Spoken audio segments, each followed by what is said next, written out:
The SUV was already moving. Hailey Whitmore was locked inside, alone, her hands slamming against the tinted windows while the vehicle rolled steadily toward a concrete column 60 feet away. Security guards were screaming into radios. Cameras had gone dark. Every elevator in Whitmore Tower had stopped responding at once. And the man who might have stopped all of this, the quiet driver her mother had fired 20 minutes ago, was already walking toward the parking garage exit. He heard the screaming. He stopped. If you've never seen a billionaire realize she was wrong about everything, stay with me. Subscribe to this channel, hit the like button, and drop your city and country in the comments below. I want to see exactly how far this story travels. Now let's go back to where it all began. Cole Barrett had a system for mornings, and he didn't deviate from it. He was up at 5:15 without an alarm. He made coffee, 2 cups, black. Drank the first one standing at the kitchen window while the city was still dark and quiet below. The second he left on the counter to cool while he checked on his daughter. Lily was 7 years old and slept like she was auditioning for it, arms flung wide, blanket kicked to the floor regardless of how cold the apartment got. Cole would pick the blanket up off the floor, lay it back over her, and stand there for a moment longer than was probably necessary, just watching her breathe, just making sure. That was the whole point of everything, really. That one quiet moment at 5:20 in the morning. He had a daughter. She was safe. That was enough. By 6, he was showered, in his uniform, black slacks, white shirt, dark jacket, and finishing the second cup of coffee. By 6:30, he was downstairs, pulling the black Whitmore Global sedan out of the residential garage, merging into the slow crawl of Manhattan traffic heading toward the Upper East Side. He had been doing this for 14 months. Cassandra Whitmore was never waiting when he pulled up. She was always exactly 3 minutes late, which Cole had eventually understood wasn't carelessness. It was a test. The first week he had gotten out of the car and stood beside it. She hadn't acknowledged him. The second week he stayed in the driver's seat and watched the door. Same result. By the third week he understood that Cassandra Whitmore did not require ceremony. She required competence and silence, roughly in that order. He gave her both. She would come through the front door of the townhouse, phone already at her ear or tablet in hand, and fold into the back seat with the practiced efficiency of someone who had spent most of her adult life treating cars as mobile offices. The partition would go up, his doing, not hers, because he had learned she preferred it, and the drive downtown would pass in near silence, interrupted only by her side of phone calls he wasn't meant to hear, and occasionally did anyway. Cassandra Whitmore was 30 years old, which still struck Cole as genuinely remarkable every time he thought about it. She had taken over Whitmore Global at 24 when her father's health collapsed, and in 6 years she had tripled the company's valuation through a combination of aggressive acquisitions, brutal cost discipline, and a personal work schedule that reportedly started before dawn and rarely ended before midnight. Business magazines ran profiles on her twice a year. She appeared on covers. People wrote entire articles about the way she walked into rooms. Cole found her exhausting to observe. Not because she was difficult, she was, but that wasn't the point, but because she was relentless in a way that seemed to cost her something she wasn't keeping track of. He had seen the look on her face when her phone finally went quiet for 30 seconds. It wasn't relief. It was closer to confusion, like silence was a thing she no longer knew what to do with. He never said any of this. She didn't pay him to have opinions about her. She paid him to drive, and he drove. The black SUV first appeared on a Tuesday morning in late October. Cole noticed it 2 blocks from the townhouse, sitting at a meter with its engine running and no one visibly inside. That alone wasn't unusual. Manhattan had hundreds of idling cars at any given hour. What was unusual was that it pulled out 40 seconds after the Whitmore sedan did and maintained a consistent distance of approximately 4 car lengths for the next 8 blocks. Cole said nothing that first day. One occurrence proved nothing. It appeared again on Thursday. Different plates. Cole ran the plates through a contact he hadn't spoken to in 3 years, a quiet favor, nothing formal, and got back what he expected, a shell registration, a dead-end address in New Jersey, a rental company that didn't appear to exist, standard operational concealment, the kind of thing that took effort. That was what bothered him. Whoever was doing this wasn't improvising. He started varying the routes. Nothing dramatic, a turn earlier here, an alternate block there, just enough to test whether the tail was reactive or predetermined. It was reactive. The SUV adjusted every time, which meant someone was either following in real time or had access to information about the vehicle's location. He changed the pickup time without notifying dispatch. The SUV adapted within minutes. That meant either a tracking device on the sedan or a source inside the company, possibly both. Cole flagged it, not to Cassandra directly. She hadn't established that kind of communication with him, but through the formal security reporting channel, 2 written memos filed with the head of corporate security, a man named Garfield who had a large office on the 22nd floor and a tendency to respond to concerns by explaining why they weren't concerns. Garfield's response to the first memo, "Thank you, we'll look into it." His response to the second, "Our threat assessment indicates no credible risk to Miss Whitmore at this time." Cole sat with that for a day. Then he took a different approach. He started paying attention to Hailey. Hailey Whitmore was 18, and she was the version of her mother that hadn't been hardened yet. She showed up at the townhouse on weekends and some weekday afternoons, usually arriving with a backpack full of textbooks she didn't always open, and a particular talent for getting Cassandra to look up from her screen for 5 consecutive minutes. Cole drove Hailey occasionally, to campus, to a friend's apartment in the West Village, once to a gallery opening she attended with about 4 friends, and left 90 minutes later looking faintly disappointed. She was studying something in the arts, design maybe, or architecture. She had mentioned it once and Cole hadn't asked follow-up questions because it wasn't his place. But he liked her. She was one of those people who said thank you and meant it. She had also started appearing in the surveillance pattern. 3 times in the past 2 weeks, Cole had spotted the black SUV, or one very like it, near locations where Hailey was present. Once near her campus. Once outside a coffee shop in Brooklyn she apparently frequented.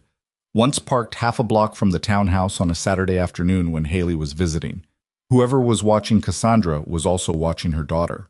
Cole escalated. He went to Garfield in person this time, laid out the pattern with dates, locations, and plate numbers, and made the argument plainly. The threat profile had expanded to include a secondary target. The surveillance was operationally sophisticated, and the current security posture was inadequate. Garfield listened with the expression of a man being told something he didn't want to believe by someone he didn't want to believe it from. "You're a driver, Barrett," he said. "You're not a threat analyst. I'm telling you what I've observed, and I'm telling you we have professionals who handle this. Your professionals haven't noticed the tail." That landed badly. Garfield's expression shifted from dismissive to something colder. "I'll note your concern," he said. Cole walked out, knowing nothing would happen. I was at the sedan the following Monday, waiting in the townhouse drive when Cassandra came out earlier than usual. She was alone, no phone, no tablet, and the expression on her face was the one he had learned to read as controlled anger. She stopped at the car door, didn't get in. "I understand you went to security with concerns about surveillance." Her voice was flat, precise. "Yes. Without discussing them with me first." The reporting protocol, she said, is for staff to report to their direct supervisors, not to conduct independent threat assessments and alarm people in my security division." She opened the car door herself. "I reviewed your memos. The incidents you described are consistent with routine urban traffic patterns and paparazzi activity. We get tailed. It comes with the territory." Cole turned to face her. "Ms. Whitmore, the plates are registered to shell companies. The tail adapts to real-time route changes. This isn't a photographer. You've been driving for 14 months. She met his eyes directly, and there was no cruelty in it, just certainty. The certainty of someone who had never been wrong about something like this before. "I appreciate your diligence, but threat assessment is not your responsibility." He held her gaze for a moment. "With respect, Hailey has been part of the pattern." Something shifted in her face. Brief, controlled, and then gone. "I'm aware of my daughter's schedule," she said. "Get in the car." He got in the car. They drove the rest of the way in silence that felt different from the usual kind. It happened 3 days later. Cole had driven Cassandra to Whitmore Tower for a board meeting, pulled the sedan into the underground parking structure, and was waiting in the car when Hailey called her mother's direct line and asked for a ride back from campus, an unscheduled stop, added to the afternoon while the meeting ran long. Cole drove to the campus, collected Hailey, drove back to the tower. Routine. Nothing visibly wrong. He was pulling into the underground structure when he noticed Cassandra had come down early from the meeting, standing near the security desk talking to Garfield about something that from 20 yards away looked like a disagreement. Cole parked the sedan. Hailey stayed in the back.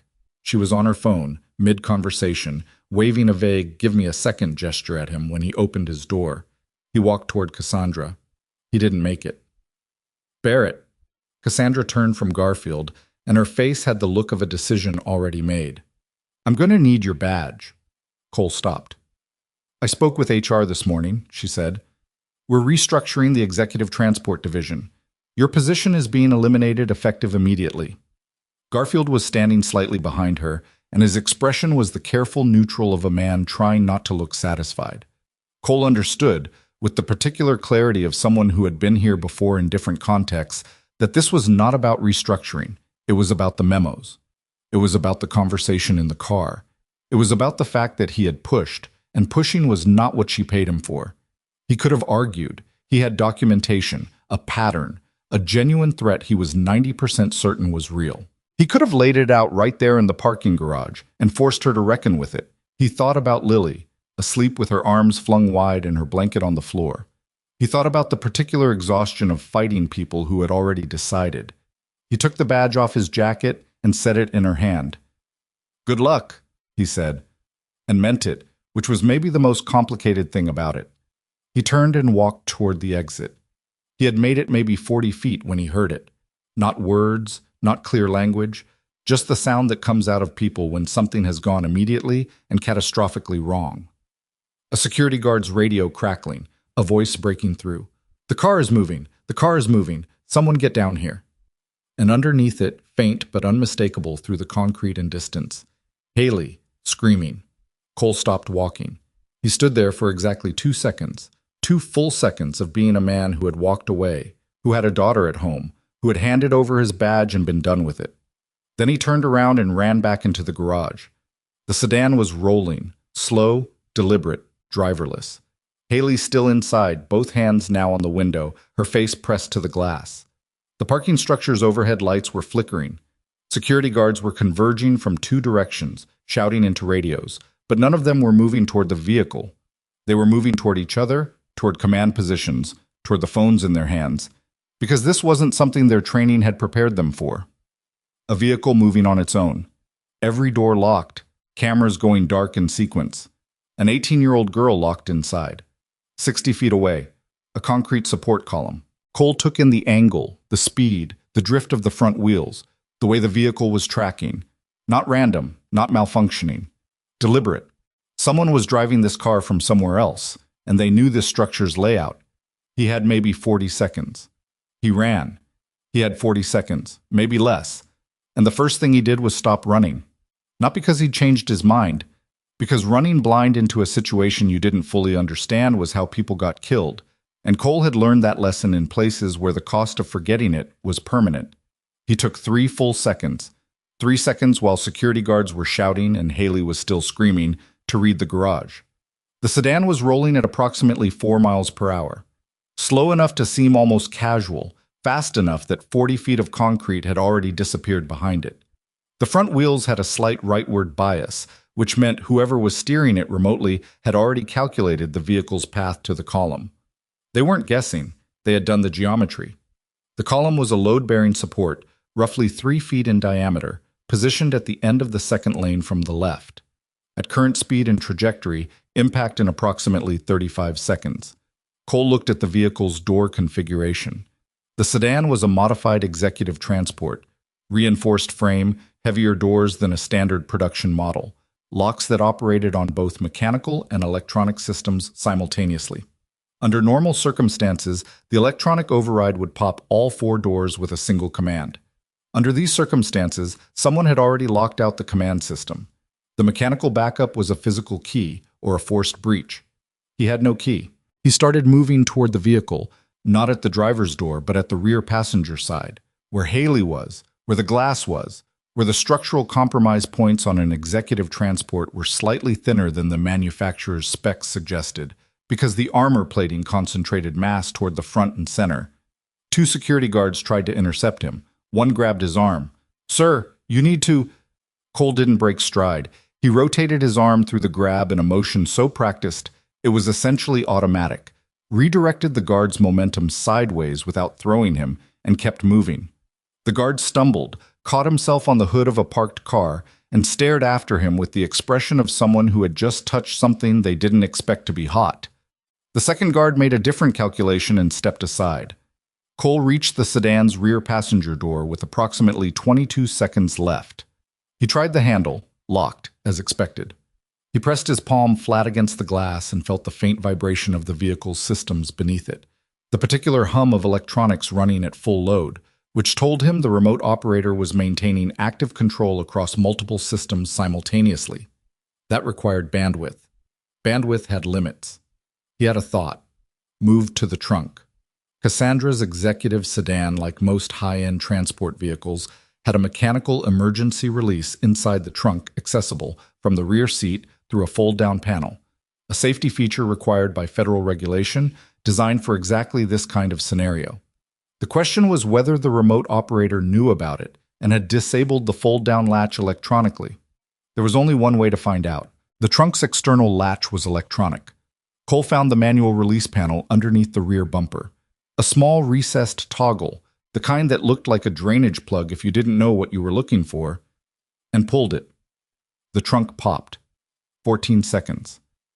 He was inside the trunk in one motion, locating the fold-down panel by feel in the darkness, finding the interior latch. Mechanical, not electronic, still functional, and pulling it open. The seat back folded down. He pushed through into the rear cabin. Hailey was pressed against the far door, both hands up, and the sound she made when he came through the seat back was the particular sound of someone who has been terrified long enough that relief and fear have become nearly indistinguishable from each other. "It's me," he said. "Barrett, don't move yet." She stared at him. "The door? I know. Hold on." He reached across her for the interior door handle, still locked, electronic system still active, then went for the window instead. Executive transport windows didn't roll down manually, but the glass mounting on this model had a known vulnerability at the rear bottom seal under sustained lateral pressure, a manufacturing tolerance issue he had read about in a fleet maintenance bulletin 14 months ago and filed away in the category of things he would probably never need. He needed it now. He hit the lower corner of the window frame with the heel of his palm, 3 times, hard, and on the third impact the seal gave and the glass dropped 2 inches in its channel. 3 seconds. He got his fingers under the glass, pulled up, and the window came free in its frame. Not shattering, just unseating, the whole pane tilting outward. And he pushed Hailey through the gap with more force than was comfortable for either of them, followed her out, and they both hit the concrete floor of the parking garage approximately 1 second before the sedan's front end connected with the support column. The sound was wrong. Not the sharp, violent crack that movies suggested. It was a deep, compressive thud, metal folding into concrete, the hood crumpling in sections like something slowly swallowing itself. The vehicle's engine died instantly. The electronics cut out. The overhead lights in that section of the garage flickered once and stabilized. Then there was a moment of almost complete silence. Hailey was on her hands and knees on the concrete. She was shaking. Her whole body, the kind of shaking that comes after the body has been running on adrenaline and suddenly doesn't need to anymore. She had a scrape on her forearm from the window frame, and her hair was everywhere, and she was making a sound that wasn't quite crying and wasn't quite breathing, just this unsteady rhythm of someone trying to locate themselves. Cole was beside her. His left knee had connected with the concrete harder than he'd planned, and it was going to be a problem by tomorrow morning, but it wasn't a problem right now.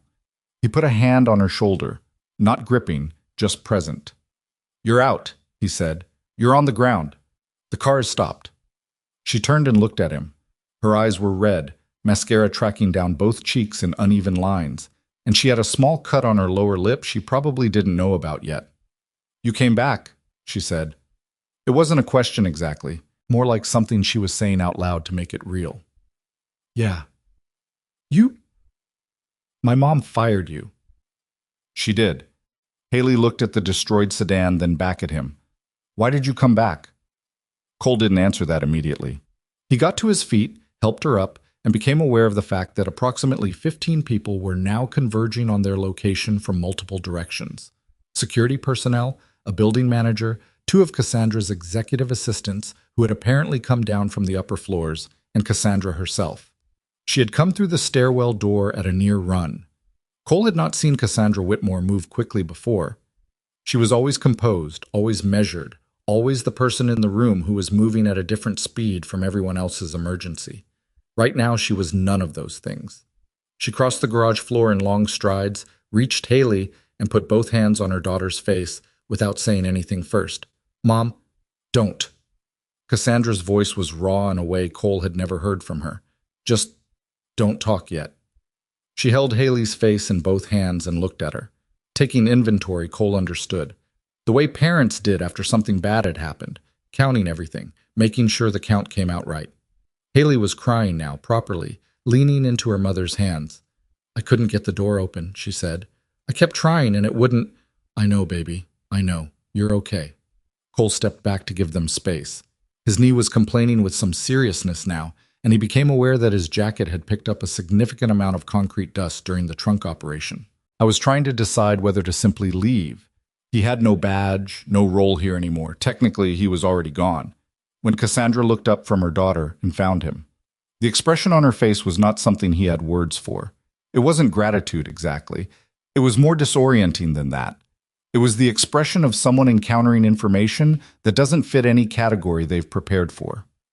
She opened her mouth, closed it, looked at him for another moment, then, "Are you hurt?" "No," he said, which was mostly true. Garfield appeared at Cassandra's shoulder, already talking, something about protocol, about securing the scene, about the police who had been called, and Cassandra turned on him with a look that stopped the words mid-sentence. "Get away from me, Garfield." He got away from her. She turned back to Cole. "What happened to my car?" "It was hijacked. Remote access. Someone in the system. Not improvised. They knew the garage layout and the vehicle's specs. They probably had access to your fleet management software." He paused. "It wasn't an accident, and it wasn't random." Cassandra absorbed that.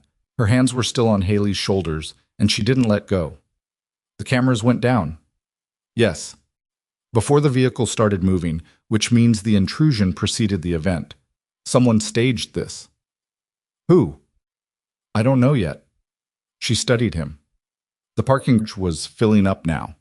Police radio crackling somewhere near the entrance. The building's emergency lighting system clicking on in the sections where the regular lights had failed. At least 4 people on phones, all talking simultaneously. Chaos of the administrative variety, which was somehow always louder than the real kind. "You handed me your badge 20 minutes ago," Cassandra said. "I did." "Why did you come back?" He had not answered that question when Hailey asked it, and he didn't fully answer it now. "I heard her." Cassandra held his gaze for a moment longer than was comfortable. Then she nodded once, the single precise nod of someone entering a decision into a ledger. "You're not fired. You can't unfire someone 30 minutes later." "I own the company. I can do whatever I want." She looked at Garfield, who had not moved as far away as requested. "Get him his badge back."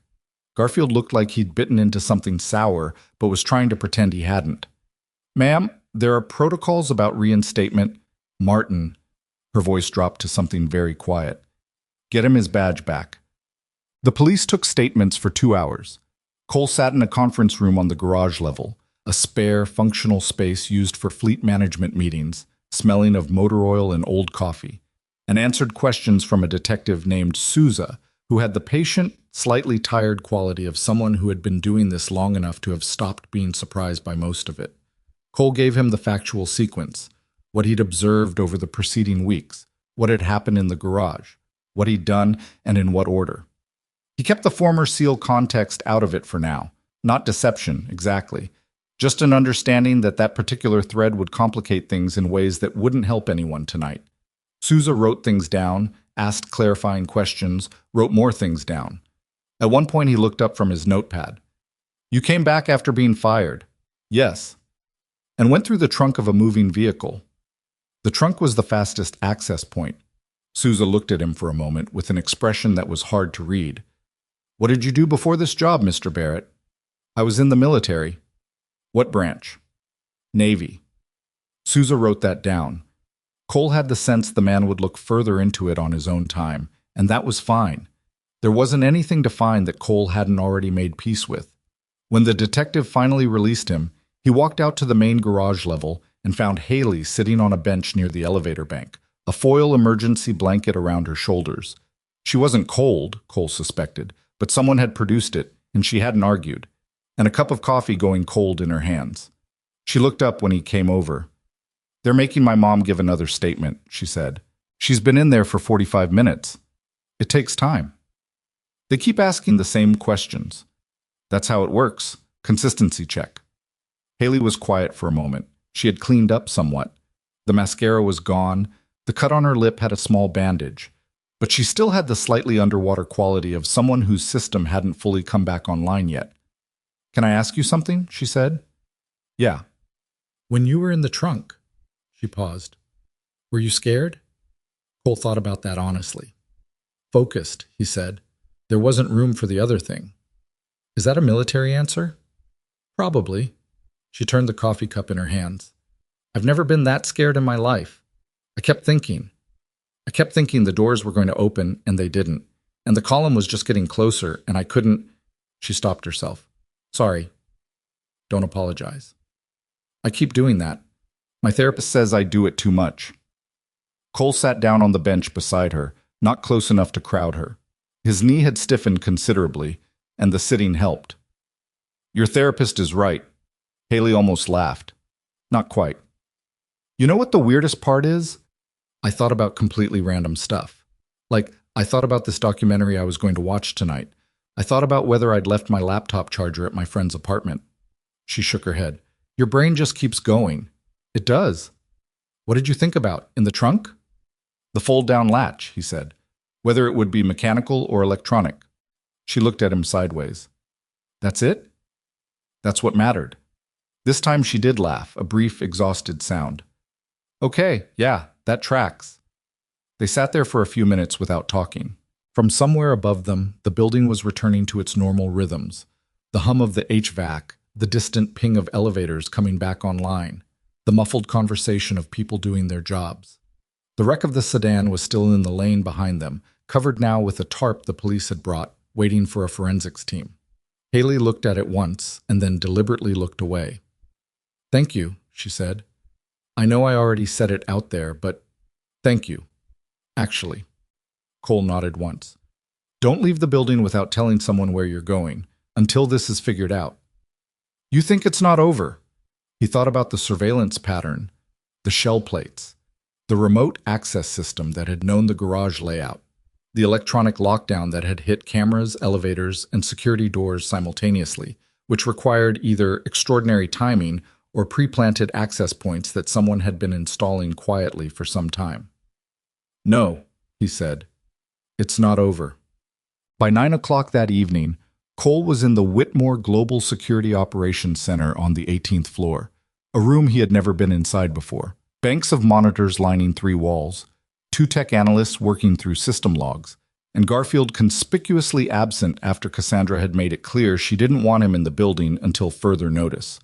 Cole was there because Cassandra had told him to be there, which was a sentence that would have seemed implausible 12 hours earlier. She was at a standing desk in the corner, phone against her ear, talking to what sounded like the company's outside legal counsel. She had changed out of her morning clothes into something she kept in a closet on her executive floor, a dark sweater, trousers, and she had put her hair back in a way that suggested functionality rather than appearance. She was managing 3 conversations simultaneously and still found time, twice, to look across the room at whatever the analysts were pulling up on the monitors. The analysts had gotten into the vehicle fleet management system and were working backward through the intrusion. Cole had spent 40 minutes with them, outlining what he'd observed from the physical evidence. The timing of the camera cuts relative to the vehicle movement, the steering bias that suggested a specific operator rather than automated sequencing, the fact that the trunk's manual release had not been disabled, which indicated either an oversight or a deliberate choice to leave one escape route theoretically open. That last point bothered him the most. If the goal was to kill Hailey, disabling the trunk release was a basic step. It hadn't been done, which suggested either the operator hadn't known about it, unlikely, given the level of preparation everything else indicated, or the goal wasn't Hailey's death. The goal was something else. Fear, maybe. Demonstration. Proof of capability. A message. He was still working through what that meant when Cassandra ended her call, set the phone down, and came to stand beside him at the monitor station. "Talk to me," she said. "The intrusion is sophisticated. Whoever wrote this had either inside knowledge of your fleet management architecture or purchased that knowledge from someone who did." He pointed to a section of the access log one of the analysts had flagged. "This credential was used to access the system 4 days ago. It belongs to someone in your IT department, which means either your IT person is compromised or their credentials were stolen. Or both." Cassandra looked at the name associated with the credential. Her expression didn't change, but something around her eyes did. The very slight tightening of someone absorbing information that costs something. "I've known that person for 6 years," she said. "I know. Which is why you need to be careful about how you approach them. If they're a victim, you don't want to tip off whoever used their credentials. If they're not a victim—" He stopped. "If they're not a victim," Cassandra said, "then I have a much bigger problem." "Yes." She was quiet for a moment. The monitors cast a blue-white light across her face, and she looked, for the first time since Cole had known her, like someone who wasn't entirely certain what to do next. Not lost. Cassandra Whitmore was constitutionally incapable of looking lost, but uncertain, like she was recalculating. "I should have listened to you," she said. Cole didn't say anything.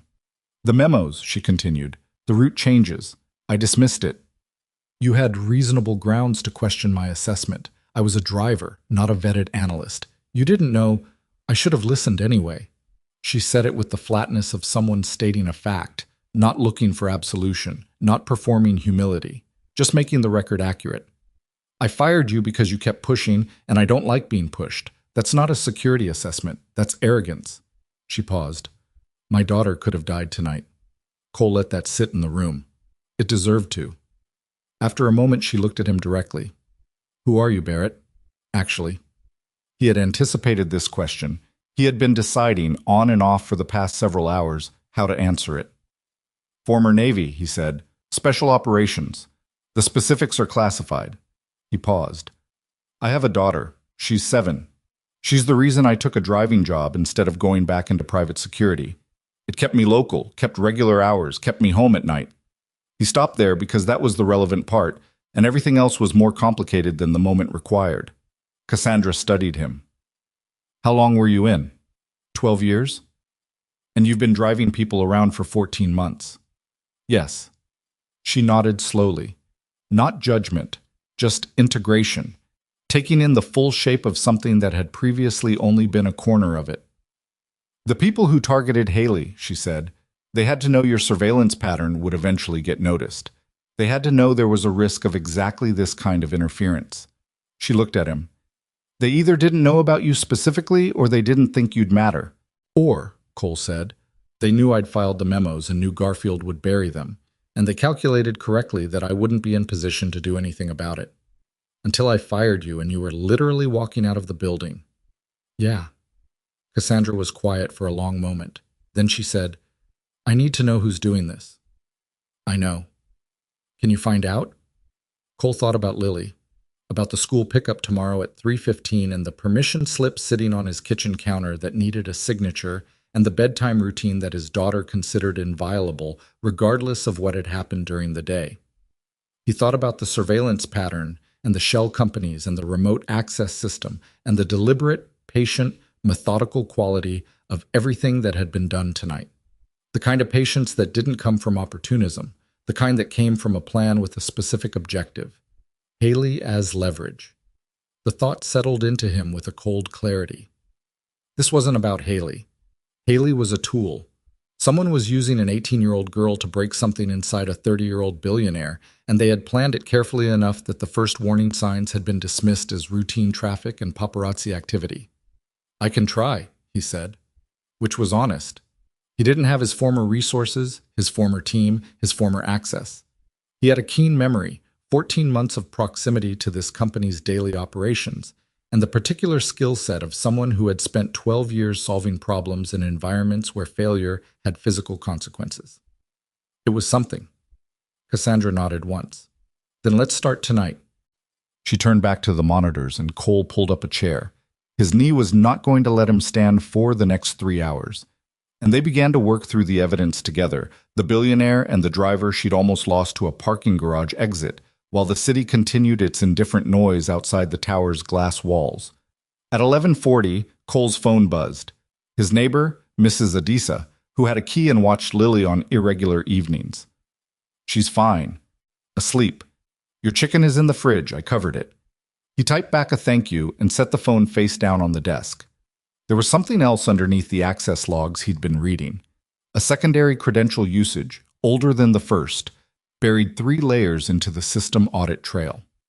It had been entered carefully, the kind of careful that was meant to look like a system process rather than a human one. He pulled the timestamp, cross-referenced it with the fleet management calendar. The date lined up with a company-wide security upgrade that had been managed 4 months ago by the Executive Operations Division. He stayed with that for a moment. Executive Operations was Everett Sloan's division. He had met Sloan twice in 14 months. A trim, composed man in his late 40s, 11 years with the company, the kind of person who occupied a room without appearing to take up space in it. Cassandra trusted him the way you trusted someone who had never given you a reason not to. Cole didn't say anything yet. He wasn't certain enough. But he marked it, filed it, and looked at the next log entry. He had a feeling this night was only the beginning of it.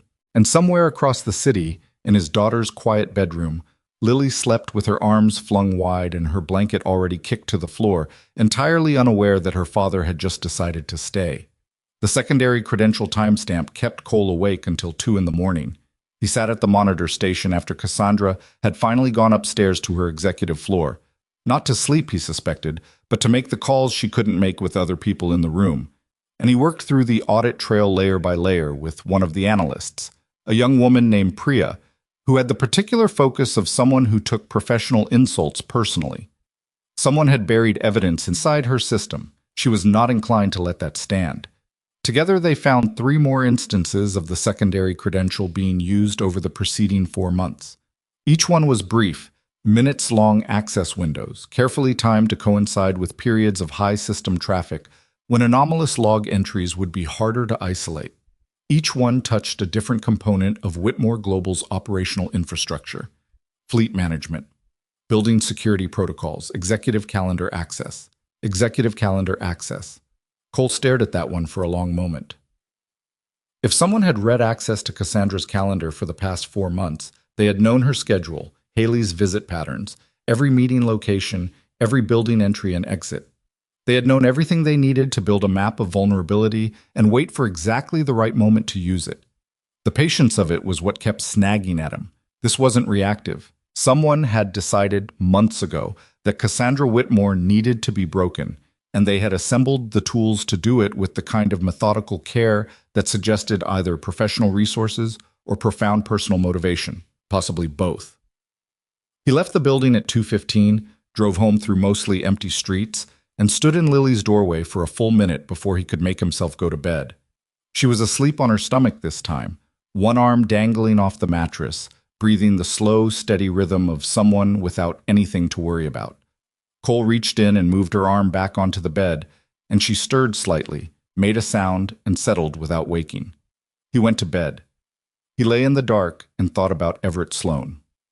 I was back at the tower by 7:30 the next morning, which was earlier than anyone had expected and earlier than his knee appreciated. The elevator ride up to 18 gave him 45 seconds to inventory what he had: a timestamp, a credential trail, a pattern of access that pointed toward executive operations, and nothing that would hold up to scrutiny from someone who knew how to argue against it.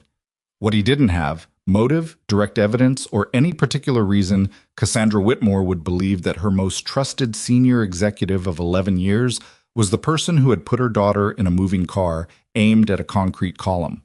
That was a substantial gap. He found Cassandra already in the Security Operations Center, standing at the main monitor with a cup of coffee she appeared to have forgotten was in her hand. She looked like she had slept about as much as he had, which was to say, not much. There were 2 missed calls on his phone from the previous night that he hadn't seen, both from an unfamiliar number, which he noted and set aside. "Tell me something useful," she said when he came through the door. He told her about the calendar access. He told her about the 4-month pattern, the precision timing, the targeting of Hailey's visit schedule specifically. He told her that the credential trail ran back through the security upgrade managed by executive operations. He did not name Sloane yet. He watched her face as he laid out the pattern, and he watched for the moment she drew the same conclusion he had drawn. It came about 30 seconds in. A slight change in her expression. Not shock, not disbelief, but a kind of careful stillness that he recognized as the moment a very intelligent person encounters information they are not yet ready to accept. That upgrade ran through 3 divisions, she said. Yes, but the access points that were used correspond specifically to systems that were reconfigured during that upgrade. Someone with oversight of the reconfiguration process would have had the opportunity to build in the access before the new security protocols were in place. Oversight of the reconfiguration. She set the coffee down on a desk. That's a narrow field. 4 people, maybe 5, depending on how you define oversight. She was quiet for a long time. Cole let her be quiet. Outside the tower, Manhattan was doing its morning thing. The sound of it came through even 18 floors up, the particular low-frequency hum of a city that never actually stopped. Finally, she said, "You think it's Everett?" Not a question. Cole didn't treat it like one. The evidence points towards someone with his level of access and operational visibility. I'm not certain. Certainty requires more than I have right now. But you think it's him? He met her eyes. Yes. She turned away from him and walked to the window. She stood there with her back to the room, looking at the city below, and Cole stayed where he was and gave her the space to have whatever reaction was coming. It took a while. 11 years, she said finally. Not to him specifically. He was there when my father handed over the company. He helped me negotiate the Hartfield acquisition. He sat across from me at my father's funeral and told me he wasn't going anywhere. She paused. I sent his daughter a gift when she graduated from college. Cole said nothing. I trusted him more than almost anyone in this building. She turned back from the window. Her face had resettled into something harder, and he recognized it as the version of Cassandra Whitmore that ran billion-dollar negotiations, the one that could absorb a significant blow and keep calculating anyway. So either you're wrong, or I've been building something that had a termite problem I never noticed. I might be wrong. Are you? He thought about the timestamps, the precision, the calendar access, the particular kind of patience required to build a trap over 4 months while smiling at someone across a conference table. No, he said. I don't think I am. He requested a meeting with Everett Sloane that afternoon under the cover of a security review. A plausible reason given everything that had happened the previous evening. Cassandra approved it without appearing to approve it, meaning she arranged for the meeting to appear as a standard security audit follow-up, rather than anything that might alert Sloane that the ground was shifting beneath him. Sloane's office was on the 24th floor, corner placement, 2 walls of glass, a desk that probably cost more than Cole's car. The man himself was standing when Cole came in, jacket on, exactly as composed as both times Cole had previously encountered him. 51 years old, according to what Priya had quietly pulled together overnight. 22 years in corporate finance and operations, the last 11 at Whitmore Global. 3-time recipient of the company's Internal Leadership Award. A man who appeared, by every available metric, to be exactly what he seemed. Cole had known people like that before.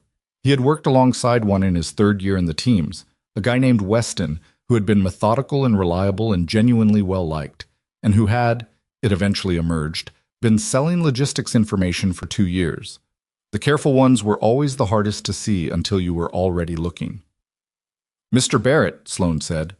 His voice was measured, warm without being performative, the voice of someone who had spent decades making other people feel like the conversation was about them. Quite a night you had. Yes, sir. Please sit down. He gestured to the chairs across from his desk and took his own seat with the unhurried ease of someone entirely at home. I wanted to reach out to you personally earlier this morning, but there was so much coming at us from different directions. What you did for Hailey, that's not something that can be adequately acknowledged with an email. I did what was in front of me, Cole said. Still. Sloane leaned forward slightly, elbows on the desk, hands loosely folded, the posture of attentiveness. Cassandra mentioned you've been looking at the security logs. Finding anything useful? Cole watched the man's face as he asked the question. There was nothing in it. No tension around the eyes, no micro-adjustment of the jaw. Either Sloan was entirely innocent or he was extremely good. Some things, Cole said. I wanted to ask you about the security upgrade in June. You managed the oversight committee for that process? I chaired it, yes. Standard procedure for something that touched multiple divisions. He was still relaxed, still pleasant. Is there something specific in the audit trail that concerns you? A few access patterns I'm trying to account for. Did all 5 members of the oversight committee have equivalent access to the reconfigured systems during the upgrade window? I'd have to check the records, but as a general matter, yes. Well, oversight requires visibility. We each had read access to the systems being transitioned. He paused. You're thinking someone used that access window to plant a backdoor. I'm thinking one with detailed knowledge of your system architecture got in through a point of weakness in the transition period. Smart, Sloan nodded, apparently genuinely engaged by the analysis. That's a real vulnerability. We flagged it internally after the fact, actually. The transition window created a brief period where credential hierarchies weren't fully synchronized. It's been patched since then, or so I was told. Since when? 4 months or so. I'd have to check the exact date. The exact date was 4 months and 3 days ago, which Priya had already confirmed, and the patching had been logged by someone in Sloan's division. Cole filed this. One more thing, Cole said. The vehicle's steering had a rightward bias that was very precise. It suggested the operator had specific knowledge of that parking level's layout, column placement, lane widths. That's not something you could get from a building schematic. You'd need ground-level data. Sloan was quiet for a moment. Just a moment. A beat shorter than a natural pause and a beat longer than no pause at all. I imagine security camera footage from before the attack would show that, he said. Whoever did this probably cased the garage in advance. Probably, Cole agreed. He stood, thanked Sloan for his time, and left the office. In the elevator going down, he stood very still and thought about that pause. Half a second. The kind of thing that meant nothing in isolation and everything in context. Sloan hadn't asked how Cole knew about the steering bias. It was a detail from the physical evidence that hadn't been released to anyone outside the police investigation and the Security Operations Center. Cole hadn't mentioned it in any report available to Sloan, but Sloan hadn't asked how Cole knew. He had simply moved to the next logical point in the conversation, because he already knew. The evidence that Everett Sloan had built against Cole materialized 2 days later. Cole was in the Security Operations Center with Priya when Cassandra came through the door with a tablet in her hand and an expression he hadn't seen from her before. Not anger, not calculation, but something closer to a controlled dread. The face of someone who is about to deliver information they hoped they would never have to deliver. She handed him the tablet. It was a compiled dossier. 12 pages. Photographs, financial records, a series of communications, access logs that appeared to show Cole's personal credentials being used to query several of Whitmore Global's systems in the weeks before the parking garage incident. A narrative summary asserting that Cole Barrett, hired 14 months ago under a background check that had returned clean but incomplete results, had actually been operating as a contracted intelligence asset for a third-party group seeking to destabilize Whitmore Global's operations. His surveillance warnings had been a cover, an attempt to insert himself more deeply into the security apparatus. His actions in the parking garage had been staged to create exactly the trust that Cassandra was currently extending him. It was thorough. It was detailed. Several of the supporting records were, at a glance, convincing, and it had been delivered to Cassandra's personal inbox anonymously 40 minutes ago from a routing address that Priya was already working to trace. Cole read through it twice. He was aware of Cassandra standing across the room, watching him read, and he was aware that whatever she saw in his face right now was going to matter. He set the tablet down. Most of this is fabricated, he said. The credential logs are time-stamped during periods when I can demonstrate I was somewhere else. The communications use my name, but the writing patterns aren't mine.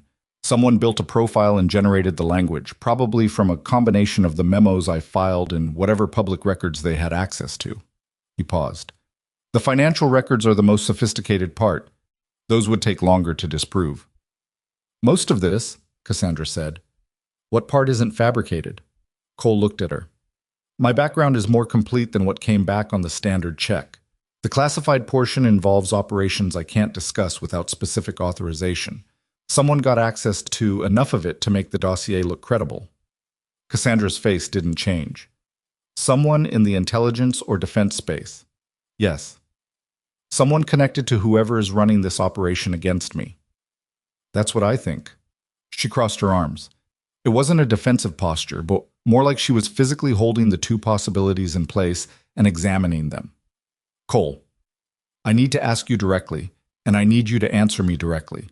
Did you have any prior involvement in a plan to target this company? The question deserved the weight she gave it. He gave it the same. No. She held his gaze for a long moment, long enough that it wasn't comfortable. Then she nodded. Okay, she said. That's it? I fired you yesterday and you came back through the trunk of a moving car to pull my daughter out. She picked up the tablet. I'm aware that evidence can be manufactured. I'm also aware that I know how you moved in that garage, and that's not something you can fake. She set the tablet face down on a desk. Keep working. But understand that there are people in this building who are going to see this dossier before I can contain it, and some of them are going to ask questions I can't stop them from asking. Garfield, Cole said. Garfield already knows. He came to me with a printed copy 40 minutes ago, which means he either received it at the same time I did, or slightly before, and I'm deciding what to make of that. She looked at him steadily. Can you prove this is fabricated? Given enough time and access, yes. You don't have unlimited time. Whoever sent this knows you're getting close to something. I know. Then move faster. He called Damon Creed that night from a payphone 3 blocks from his apartment building. There were exactly 2 people from his former life that Cole maintained any contact with, and Damon was the more reliable of the 2. A former SEAL teammate who had transitioned out the same year Cole had, who now ran what he described as a private consulting practice, and what Cole privately understood as a sophisticated information-gathering operation that existed in the interesting territory between what was legal and what was merely unverifiable. Damon answered on the second ring. Barrett. A pause. It's been a while. I know. I need a favor. Another pause, longer this time. You at a payphone? Yeah. Huh. The sound of someone recalibrating. Last time you called me from a payphone was before the Kandahar situation. This is different. Is someone going to shoot at me? Probably not. That's your idea of reassurance. But there was something in Damon's voice that wasn't reluctance. It was the particular alertness of someone who has spent years doing high-stakes work and secretly misses the clarity of it. What do you need? Cole gave him the broad outline. Whitmore Global, Everett Sloan, the credential trail in the dossier, and the connection to the security upgrade 4 months back. He kept it factual and brief because Damon didn't need context to work. He needed specifics. When Cole was done, Damon was quiet for a moment. You're working for a billionaire, he said. I drove for her. Now it's more complicated. It always gets more complicated with you. Cole could hear him writing something. The dossier they built on you. You said it touched on your classified background. Someone got access to sealed records. That's not easy. No. Which means whoever is behind Sloan has either government connections or enough money to buy access to someone with government connections. Or both, Damon said, which was the same conclusion Cole had reached. There's something else, Cole said. The operation that ended my career, the Reyes situation. A different kind of quiet on the line. Damon had been there for some of the aftermath, if not the event itself. He knew what Cole meant by the Reyes situation without Cole having to elaborate. What about it? The records in my dossier that referenced the classified portion, the framing was specific. It used language that came from the internal investigation, not the official report. The kind of language that only someone who had read the original investigation files would use. Damon took a moment with that. You think there's a connection? I think someone who had access to the investigation files is either involved in this operation or sold information to someone who is. The Reyes situation had a civilian component, a defense contractor connection that was never fully investigated. I want to know if any of those names appear in Sloan's financial network. That's a significant dig. I know. I'm going to need a few days. You have 2. Damon made a sound that was somewhere between a laugh and a sigh. You haven't changed at all. I have a daughter now. Right. Mrs. Adisa's kid. He had remembered that from a conversation 3 years ago, which was Damon's particular kind of intelligence. The retention of personal detail in a profession where personal detail usually just complicated things. She okay? She's fine. She doesn't know anything. Keep it that way, Damon said, and there was something in his voice that was not purely professional. He had 2 sons of his own, both younger than Lily. I'll get started tonight. Cole hung up and stood outside in the October cold for a moment, breathing the specific smell of a New York sidewalk at night, exhaust and restaurant air and something vaguely metallic, before walking back to his building. Upstairs, he checked Lily's room out of reflex. She was asleep. He stood in the doorway and made the familiar calculation. Everything was fine, the count came out right, the blanket was on the floor where it always ended up. And then he made himself go to his own room. He was 3 steps from his bed when the thought arrived with the quiet certainty of something that had been building for a while. Hailey had mentioned something in passing the day after the parking garage incident during one of the long hours of police interviews when Cole had been nearby and half listening. She had said, almost as an aside, that a few weeks before the incident she had overheard something near Everett Sloane's office, a phone conversation through a partially open door that she had not entirely understood and had not entirely forgotten. She had mentioned it to one of the detectives, and the detective had noted it and moved on. Cole had filed it. He went back to it now. She had heard Sloane say something about a timeline, about a division and evaluation window, about something that had to happen before the quarter closed. At the time, in isolation, it had sounded like any of 100 conversations that happened in executive corridors of large corporations. Now it didn't sound like that at all. Cole spent the following day building the financial picture from outside, using information that was technically publicly available but practically invisible without knowing where to look. Quarterly filings, asset disclosures, the ownership structures of 3 entities that appeared in Whitmore Global's vendor network, in circumstances that didn't quite make sense if you read carefully. By noon, he had the rough shape of it. One of Whitmore Global's divisions, the Infrastructure Technology Group, a segment the company had been developing for 3 years and which was approaching a valuation inflection point that would make it genuinely valuable in the next 2 quarters, appeared to be the target. 2 of the 3 suspicious vendor entities had financial links through several layers of shell structure to an acquisition vehicle that did not publicly list its beneficial ownership. If Cassandra could be pressured into a distressed sale, and nothing created distress like a terror incident involving your daughter, the infrastructure division could potentially be acquired at a fraction of its approaching valuation by someone who already knew exactly what it was worth. Cole sat with the shape of it and felt the particular cold clarity of understanding something you wished you didn't. This wasn't corporate espionage in the opportunistic sense. This was a calculated long play. Someone who knew Whitmore Global's internal roadmap, knew the infrastructure division's development timeline, knew the upcoming valuation inflection, knew Cassandra's pressure points, had built a scheme to manufacture crisis at precisely the right moment. That person had access to the roadmap because they had helped build it. 11 years of proximity, 11 years of trust, and underneath it, this. Cole was still working through the vendor entity connections when his phone buzzed. The unfamiliar number from 2 days ago, calling again. He answered it this time, silence for a moment.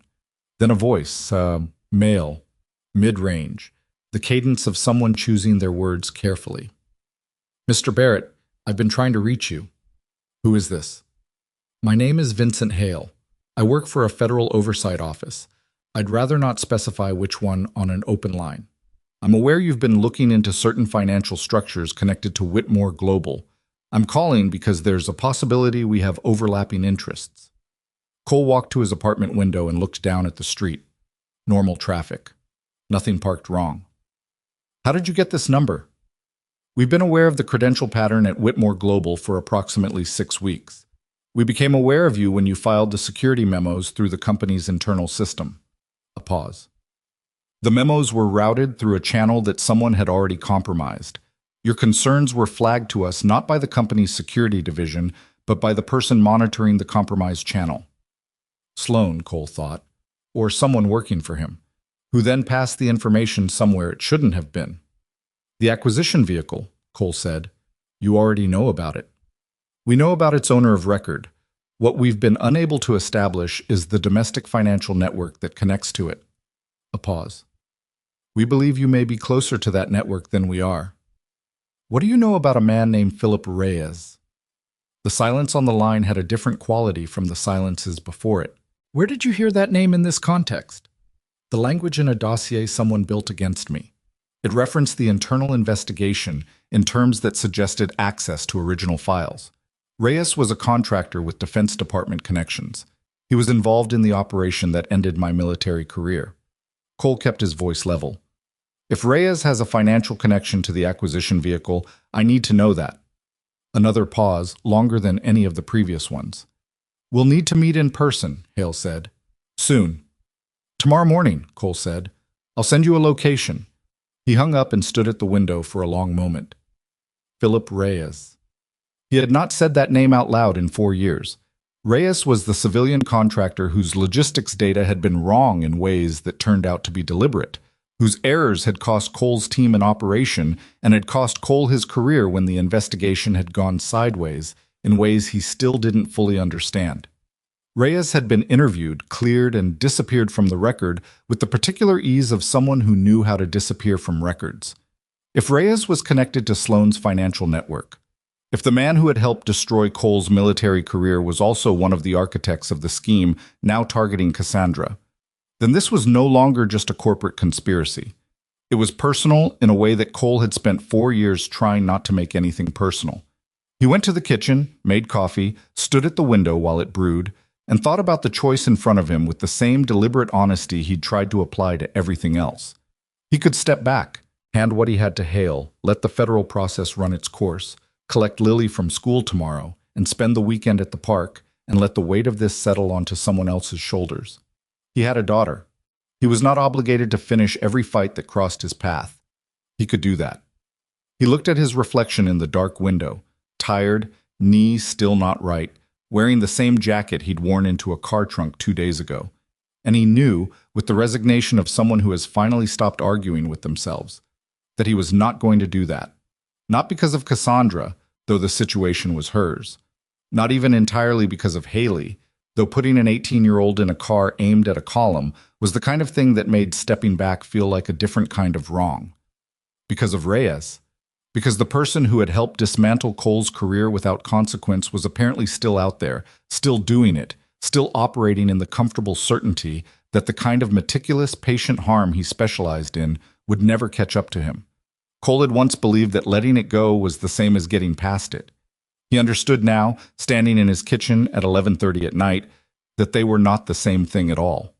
He poured his coffee, carried it to the small desk where he kept his work materials, and sat down to finish building the financial map. He had 2 days before Damon called back. He intended to use them. Vincent Hale was already at the coffee shop when Cole arrived.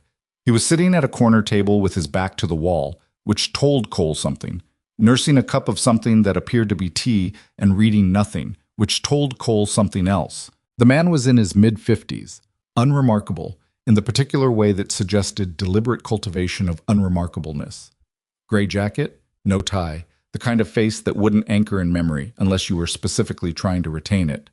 He looked up when Cole came through the door and didn't wave or signal, just held eye contact for a moment in the way of someone confirming a recognition. Cole ordered coffee at the counter, paid cash, carried it to the corner table, and sat. "You're punctual," Hale said. "So are you." Cole wrapped both hands around the cup.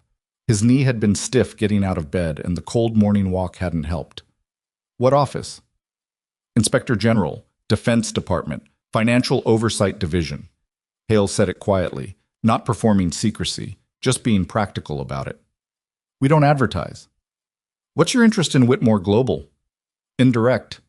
Hale turned his teacup a quarter turn, apparently a habit. "We've been tracking a financial network connected to several defense contract irregularities over the past 3 years. One thread in that network, fairly minor, we thought, runs through a series of acquisition vehicles registered in the Caymans and Luxembourg. 6 weeks ago, one of those vehicles showed activity consistent with positioning for a domestic acquisition. We started looking at what it might be targeting." "The infrastructure division," Cole said. "Yes." Hale studied him. "You got there fast." The valuation inflection made it obvious once I understood the financial motive. Someone with inside knowledge of the division's development timeline would have known exactly when to manufacture a crisis. The window is specific. Once the quarterly numbers file, the valuation becomes public, and the acquisition becomes expensive. Before that, with the right pressure on the owner, it could be acquired at distressed pricing. At roughly 40 cents on the dollar, Hale said, which on a division with an approaching valuation of $2.8 billion means someone stood to gain approximately $1.7 billion through a combination of a forced distress sale and a subsequent resale to a strategic buyer they already had lined up. Cole was quiet for a moment. He had estimated the financial scale but hadn't gotten that specific yet. Hearing the number out loud gave the whole thing a different weight. Not surprising, but clarifying. It had the specificity of something that had been planned for long enough to be calculated down to a fraction. Reyes, Cole said. Hale nodded once, slowly. Philip Reyes appears in the beneficial ownership structure of the primary acquisition vehicle. Not at the top. He's a layer down, functioning as what we'd call an operational coordinator. He facilitates the domestic connections, manages the information flow, and provides what appears to be access to certain sensitive records. A pause. Including, we believe, sealed military investigation files. Cole's hands tightened slightly on the coffee cup. He made them relax. He sold access to my file, Cole said. We believe he provided a summary of your classified background to a party working for Everett Sloan. Yes. The purpose was to construct the dossier that was delivered to Ms. Whitmore, a preemptive measure in case you got too close. Hale looked at him steadily. You got too close faster than they anticipated. I had a head start. I'd been watching their surveillance pattern for 3 weeks. So we gathered. Hale turned his teacup again. Mr. Barrett, what I'm about to ask you to consider is outside standard procedure. But we have a timing problem. The quarter closes in 11 days. After that, the pressure to sell is significantly reduced and Sloan's entire operation loses its leverage. He'll likely initiate a controlled retreat, destroy evidence, sever the financial connections, and exit cleanly. We've seen this network do it before. You want to move before 11 days. We want to move within 4 or 5 days. Ideally, with financial evidence that can withstand a federal evidentiary standard, not just an investigative inference. He paused. Our access to Whitmore Global's internal systems requires either Ms. Whitmore's cooperation or a warrant process that would take longer than we have. Ms. Whitmore's cooperation requires her trusting this conversation is legitimate, and given that she currently has a dossier in her possession suggesting you're a corporate intelligence asset, that trust is complicated, Cole said. Yes. Cole drank his coffee. It wasn't good coffee. The shop was the kind of place that prioritized location over product, but it was hot, and he was tired enough that the distinction didn't matter. What do you need from me? He said. A bridge, Hale said. Between this office and Ms. Whitmore. Someone she's willing to listen to, who can explain the federal interest without triggering a defensive response that shuts down cooperation. He looked at Cole in a way that was neither flattering nor unflattering, just direct. You're the only person in this situation who has both her trust and a direct stake in the outcome. I'm also the person whose credibility her chief operating officer just tried to destroy. Yes, which is actually part of what makes you credible. Sloan's attempt to preemptively discredit you confirms that you're a threat to him. If you were a plant, he'd have no reason to burn you. He'd just redirect you. Cole sat with that logic for a moment. It was sound, in the way of arguments that are true, but also convenient for the person making them. I'll talk to her, he said. I'm not promising her cooperation. That's her decision. Of course. And when this is over, I want the Reyes investigation results. Whatever you find, I want to know what actually happened with my operation. Hale was quiet for a moment. That's not typically, I know what's typical. I'm telling you what I want. Cole met his eyes. The files were sealed in a way that protected someone who didn't deserve protection. I spent 4 years carrying something I shouldn't have been carrying. If you want my help in the next 5 days, that's the exchange. Another pause. Hale turned his teacup. Then, I'll do what I can. Do better than that. A long look. Then Hale nodded. Agreed. Cole called Damon from the street outside. You're a day early, Damon said. Tell me you have something. I have several things. The sound of papers, or maybe a keyboard. The acquisition vehicle, so Meridian Stratford Partners. Registered Luxembourg. Beneficial ownership is a mess, but Reyes is in there. Third layer, operational coordinator capacity, like you suspected. Above him there are two other individuals whose names I don't recognize yet, but whose financial signatures I've seen in connection with the defense contractor irregularities from the Kandahar supply chain audit 3 years ago. Cole stopped walking. That audit, it referenced the same operation. Barrett. Damon's voice shifted slightly. Careful, the way he got when something mattered. The Reyes situation wasn't just bad logistics data. I've been digging into the original investigation files, don't ask how, and there were interviews that didn't make it into the final report. Witnesses who corroborated your team's account of what happened. They were excluded. Someone made a decision to exclude them. Cole stood on the sidewalk while a woman with a stroller navigated around him and a cab honked at something half a block up, and the city continued being itself. Who made that decision? He said. That's what I'm still working on. But the financial signatures from the Kandahar audit show up in two places. In the Meridian Stratford ownership structure, and in a payment record from 8 years ago to a consulting firm that employed, at the time, the lead investigator on your case. The lead investigator. A man named Colonel Warren Phelps, retired now, who had looked at Cole across a table for 3 hours and written a report that said the operational failure was attributable to inadequate field judgment and incomplete preparation by the team leader. Cole's team leader had been Cole. Phelps, Cole said. Phelps, Damon confirmed. I'm still building the chain, but it looks like Reyes, Phelps, and the people above them in Meridian Stratford have been working together for at least 8 years. Your case wasn't collateral damage, Barrett. They needed someone to blame for the Kandahar situation to protect a separate operation that was running alongside it. Your team was convenient. 4 years. Cole had spent 4 years believing he had failed. Not catastrophically, not maliciously, but in the specific way of someone who had made a judgment call in an incomplete information environment and had the bad luck to be wrong. He had left the teams and become a driver and raised his daughter and tried to rebuild something manageable from the pieces. He had not known, in 4 years, that the incomplete information had been deliberately incomplete. Send me everything you have, Cole said. Tonight. Already packaged. Also, the secondary credential at Whitmore Global, the one tied to the security upgrade. I found a payment record connecting it to a consulting invoice from one of Meridian Stratford's domestic shell entities. The payment was made to a numbered account that has 3 transactions in common with an account controlled by Everett Sloan's personal financial manager. That's the chain, Cole said. That's the direct connection. It's not court-ready on its own. You'd need the original transaction records from inside Whitmore Global's system to complete the circuit, but it's enough to know the circuit is real. It's enough, Cole said. Thank you, Damon. Don't thank me. Bring this down cleanly. I don't want to read about any of it. You won't. He hung up and stood there for another moment. The morning had moved on around him and the street was busier now, the particular mid-morning density of a city that had fully woken up. He thought about Lily, who was in school right now, sitting in her second-grade classroom doing something involving construction paper and crayons, entirely insulated from all of this. He wanted to keep it that way, which meant moving faster than Sloan expected. Cassandra listened to everything without interrupting. Cole had asked for 30 minutes in her office, not the Security Operations Center, her actual office on the 31st floor, which had a different quality to it, real furniture, real light, the photographs on the credenza behind her desk that showed a younger Cassandra with a man who was presumably her father and a teenage Hailey making a face at the camera.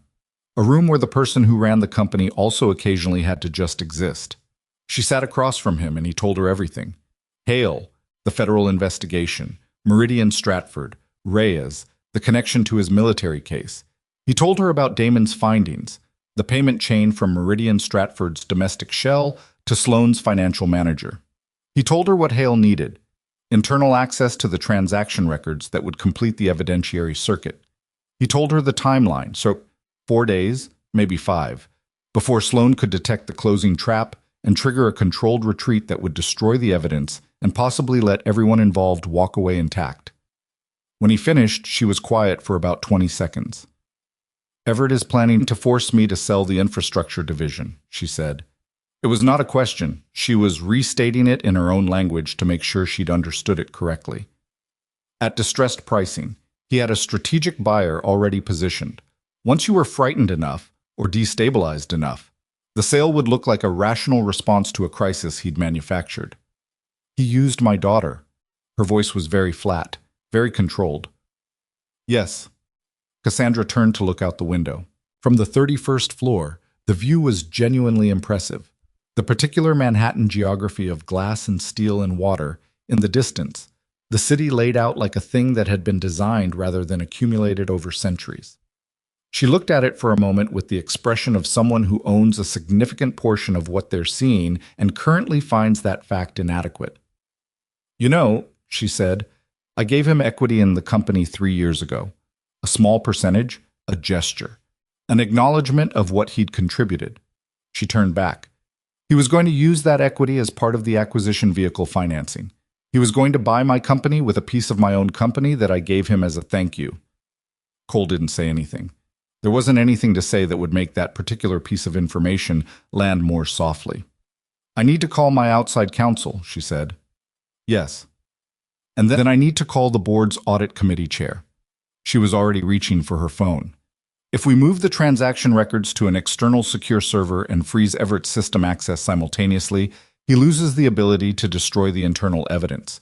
Can your federal contact authorize the access to the external server? Hale said he could be ready to move within 24 hours of your cooperation confirmation. She nodded, dialed, then paused, phone at her ear, and looked at Cole. The thing about your military case, the investigation that blamed you. Yes. If this brings that down, if Reyes and Phelps get exposed through this, is that enough? Or does it just complicate things for you? He thought out how to answer that honestly. It doesn't change what happened, he said, but it changes what it means. She held his gaze for a moment. Then the call connected and she shifted into the particular mode of Cassandra Whitmore conducting urgent business, precise, directive, already 3 steps ahead of the conversation. And Cole got up quietly and moved to the window to give her the room. The next 36 hours had the compressed, slightly unreal quality of a controlled operation, the kind where every piece had to move in a specific sequence and the tolerance for error was very small. Cassandra's outside counsel worked through the night drafting the cooperation agreement with Hale's office.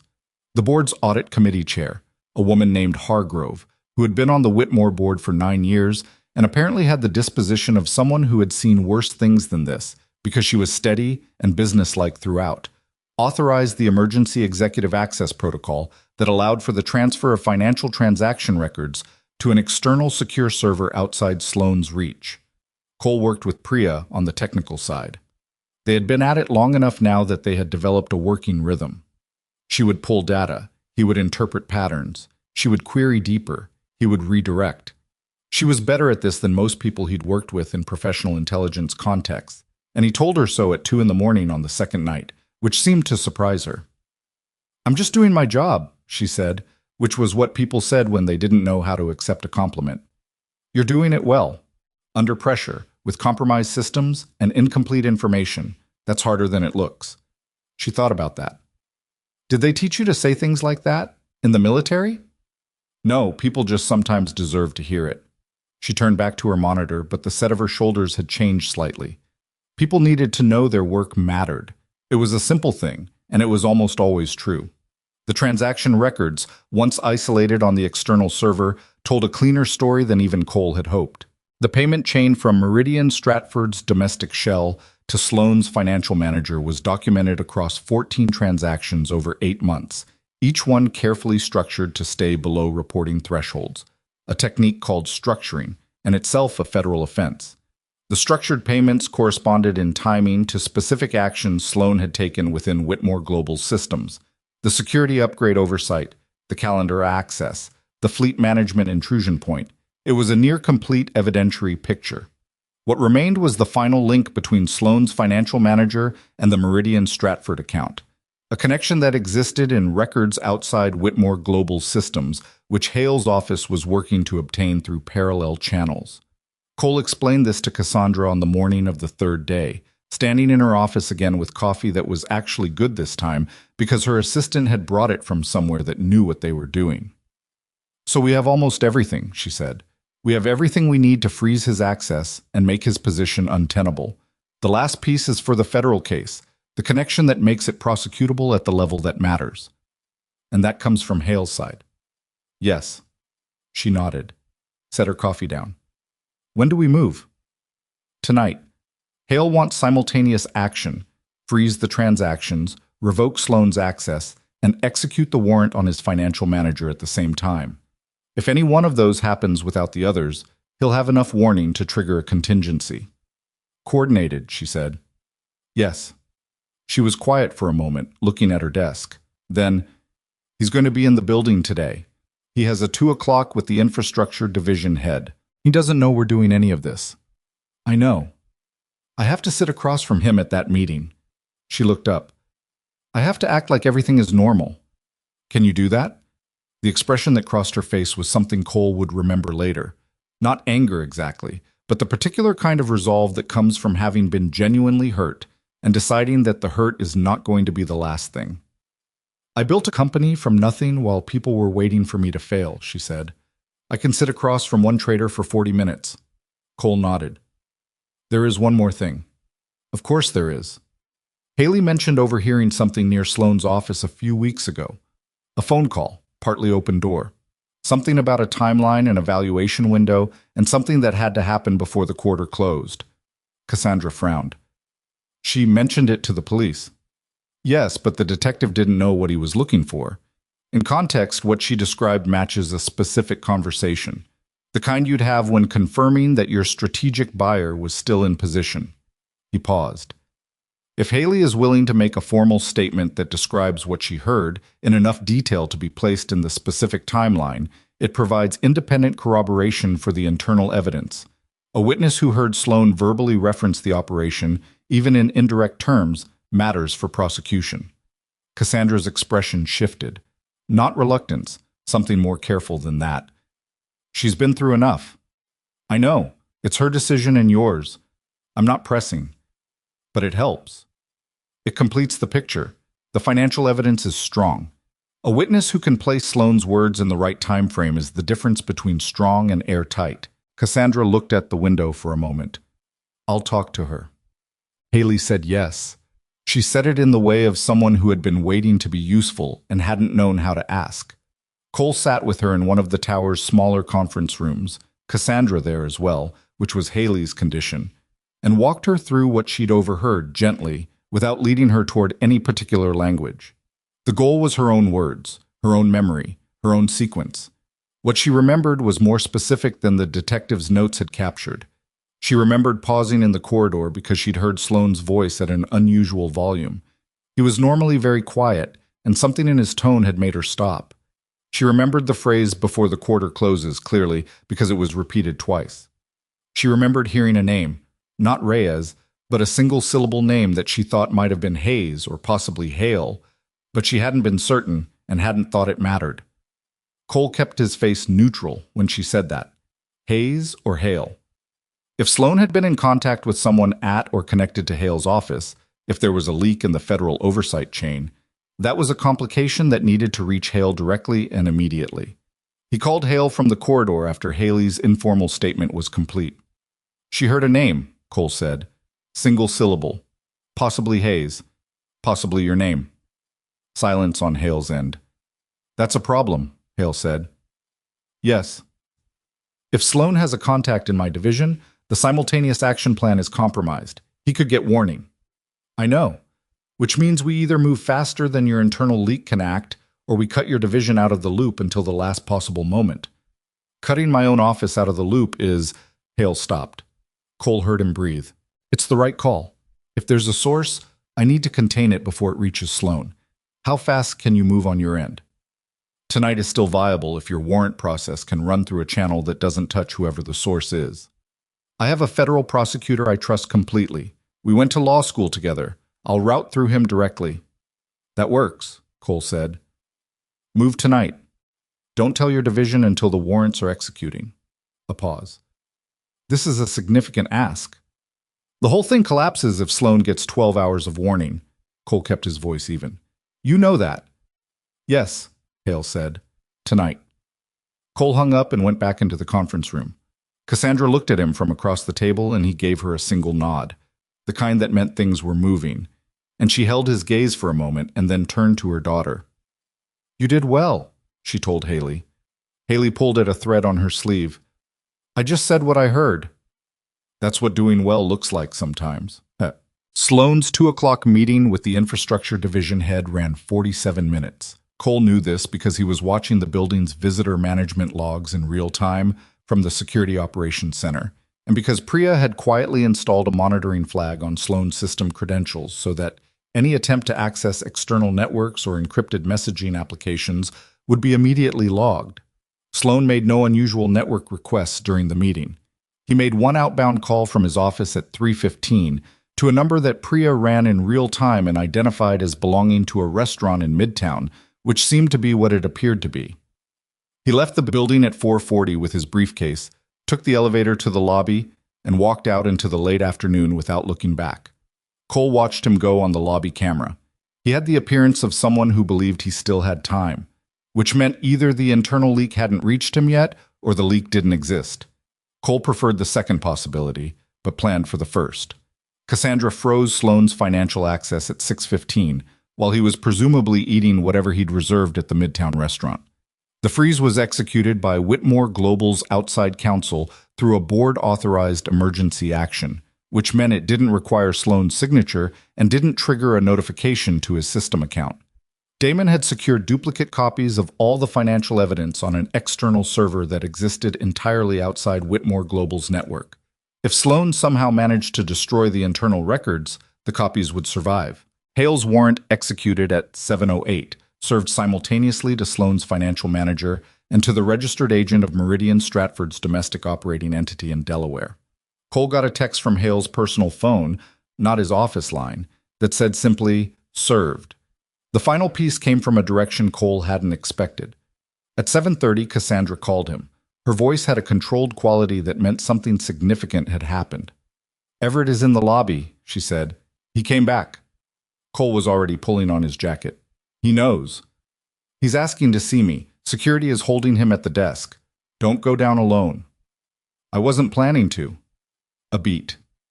Get here. Sloan was standing at the lobby security desk with his briefcase still in his hand, jacket buttoned, composure intact in the way of someone running on reflex because the actual calculations hadn't finished yet. He looked, Cole thought, like a man who had received a piece of information he was still deciding how to interpret. Cole came out of the elevator 10 paces behind Cassandra. She had waited for him in the lobby corridor and they walked in together. Not side by side exactly, but close enough that Sloan's eyes moved between them with a brief recalibration. Cassandra, Sloan said. The warmth was still there in his voice, the warmth of 11 years. I know this looks... I need to explain some things. Do you? She said. There's a context you don't have. The financial structures you've apparently found, they were protective mechanisms. I was trying to position assets in a way that would benefit the company if the infrastructure division valuation underperformed. It was an independent hedge. I should have disclosed it. I take full responsibility for the disclosure failure. Everett. Her voice was quiet and very precise. Stop. He stopped. Something moved across his face. The particular expression of a prepared argument encountering a refusal to engage with it. You put my daughter in a car, Cassandra said, and aimed it at a wall. The lobby was not large. There were 2 security guards at the desk and a night shift receptionist who had gone very still. Sloan's briefcase handle made a slight sound, his grip adjusting. That's not... He stopped himself, started again. The vehicle incident was not something I authorized. There were parties involved in the financial structure who acted outside the scope. You knew about the surveillance, Cole said from behind Cassandra's shoulder. Sloan looked at him. You knew about the shell companies and the remote access system and the targeting of Hailey's schedule. The calendar access was run through your division's oversight window. The payment chain from Meridian Stratford runs directly to your financial manager. He kept his voice even. The vehicle incident was exactly what you authorized. You just didn't expect the specific mechanics of it to be traceable back to you. Sloane's composure had developed a crack, not a dramatic one, something around the eyes, a slight change in the quality of his stillness. He was a man who had spent 11 years being the most composed person in any given room, and the composure was still partially operational, which made the crack more visible rather than less. "Whatever Barrett has told you," Sloane said to Cassandra, "he has interests in this situation that are not aligned with yours." "He has a daughter," Cassandra said. "So do I. I think our interests are actually quite similar." Something shifted in Sloane's face then, not the composed executive, not the prepared argument, something older and less managed, a calculation that had run out of variables. "The infrastructure division is worth $3 billion," he said. It came out quieter than the rest of it. Not an argument anymore. Closer to an explanation, the kind you offer when the argument is gone. "In 4 years, 5, it's worth 6, 7, maybe more. I've watched you build it. I've been there for every decision, and I've watched you take every credit for every outcome while the people who actually executed the vision—" He stopped. Something in his jaw tightened. It was always going to be yours. Everything was always going to be yours. The lobby was very quiet. "You could have asked for more," Cassandra said. And there was something in her voice that Cole hadn't expected. Not forgiveness, not understanding, but the very complicated expression of someone confronting the difference between who they thought they knew and who was actually standing in front of them. "I would have listened." "You don't listen," Sloane said. "You evaluate. There's a difference." She didn't answer that. There was, Cole thought, probably some truth in it, and she knew it, and this was not the moment to say so. 2 federal agents came through the lobby door at 7:51. They had Hale's authorization and the warrant paperwork, and they were professional and efficient and the whole thing, the reading of rights, the surrender of the briefcase, the walk back out through the glass doors into the October evening, took less than 4 minutes. Sloane walked out between them without looking back at Cassandra. Cole wasn't sure whether that was dignity or the final remnant of composure, or simply the way a person moves when something is finished. Cassandra stood in the lobby for a moment after they were gone. The security guards had found things to look at on their desk monitors. The receptionist was typing something with the focused concentration of someone removing themselves from a scene. "Well," Cassandra said, to no one in particular. Cole didn't say anything. She turned and looked at him. She had the hollowed-out quality of someone who has been running at maximum capacity for 72 hours on an emotional problem as well as a strategic one, and who has just watched the problem resolve in a way that doesn't actually feel like resolution yet, because resolution takes time to become real. "Is it over?" she said. "The immediate part," he said. "The rest takes longer." She nodded slowly. "What does the rest look like?" "Federal prosecution, financial recovery, security rebuild." He paused. "And the Reyes investigation. That part's separate. Hale's office, separate case. But it'll come out." She looked at him for a moment. "Your name gets cleared. Maybe, eventually, if the investigation holds." "It'll hold." She said it with a certainty he wasn't sure she'd earned yet, but that she clearly intended to see through. "I'll make sure of it, whatever resources that requires." Cole looked at her steadily. He wasn't sure how to take the offer. It was genuine, he thought, but also the kind of thing people said in the immediate aftermath of something significant, and sometimes meant differently in the morning. "Let's see how tonight settles first," he said. She accepted that. They walked back to the elevator together.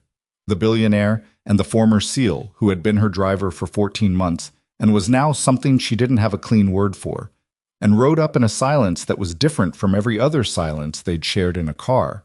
It wasn't the silence of someone who paid him and someone who drove. It was just 2 tired people in an elevator at the end of a very long 3 days, each carrying their own version of what had just happened. On the 18th floor, Priya looked up when they came in and said, with the satisfaction of someone who had earned it, "Financial access freeze confirmed. All accounts locked. Transaction records secured." She paused. "Also, I found the Hayes connection. There's a consultant named Daniel Hayes who did contract work for the IG's Financial Oversight Division 8 months ago and appears in Meridian Stratford's communications as an informal contact. He's not Hale. He's a contractor Sloane was using to monitor the federal investigation." Cole looked at Priya for a moment. "Send that to Hale's personal number, tonight." "Already did," she said, and turned back to her monitor. Cole pulled out a chair, sat down carefully because his knee had been complaining for hours, and looked at the screens full of evidence and transaction records, and the long documented trail of something that had taken months to build and 3 days to unravel. He thought about Lily, asleep by now, Mrs. Adiza having done the evening pickup and dinner, and the inviolable bedtime routine. He thought about the construction paper project that had been on the kitchen table when he'd left this morning, something involving handprints, which was apparently the unit they were doing this week. He would be home by 10. He had promised himself that much. For the next 2 hours, he worked through the remaining documentation with Priya, indexing and organizing the evidence chain for Hale's office, answering the questions that came in from the federal prosecutor's team, and making sure that nothing in the package they were sending had a gap that a competent defense attorney could stand in. At 9:47, he gathered his jacket, said goodnight to Priya, and walked to the elevator. Cassandra caught up with him in the corridor. "Cole." He stopped. She stood there in the hallway, still composed, still the person who ran the company, but with something more tired underneath it than usual. More real, maybe, was the better word. "I haven't said thank you," she said. "Not properly." "You don't need to." "I do, actually." She said it firmly, the way she said most things. "You filed 2 memos that my security division buried. You came back into a parking garage after I fired you. You spent 3 days building a case that my own people should have caught years ago." She paused. "And somewhere in there your own past got tangled into it, and you kept going anyway." He didn't say anything. "So, thank you," she said, "for my daughter, for the company, and for not walking away when you had every reason to." Cole looked at her for a moment. There was a version of this where he said something deflecting and professional and moved toward the elevator. He'd been leaning toward that version. Instead, he said, "I have a daughter. Someone threatened yours." He paused. That was always going to matter more than the badge. Cassandra held his gaze. Something settled in her expression. Not sentiment, exactly. Something quieter than that. Recognition, maybe, of the specific kind that happens between people who have been through something together and come out on the same side. "Go home," she said. "Sleep." He did. He slept for 6 hours, which was more than he'd expected and less than he needed. At 5:15, the alarm didn't go off because he'd forgotten to set it, and he woke anyway out of habit, lying in the dark for a moment with the specific disorientation of someone whose body has been running on emergency fuel for 3 days and doesn't quite know what to do with the absence of emergency. The apartment was quiet. The city made its low background noise outside the window. Everything was normal in the way that feels slightly unreal after something significant has passed. He made coffee, stood at the kitchen window, checked on Lily. She had kicked the blanket off again. He put it back. Stood in the doorway longer than usual, watching her breathe, doing the familiar count. She's here, she's fine, the number comes out right. And felt something in his chest that wasn't quite relief, and wasn't quite exhaustion, and was maybe just the particular weight of having come through something and still being on the correct side of it. He went back to the kitchen and drank his coffee and thought about nothing specific for about 10 minutes, which was a luxury he rarely allowed himself and which he found he needed more than he'd expected. The weeks that followed were not clean. They were not the swift, satisfying resolution that the scale of the crisis seemed to promise. Real things rarely were. Everett Sloan's arrest triggered a cascade of legal and financial consequences that took time to sort through, the kind of time measured in depositions and forensic accounting and the slow machinery of federal prosecution, which ground carefully and thoroughly and not particularly fast.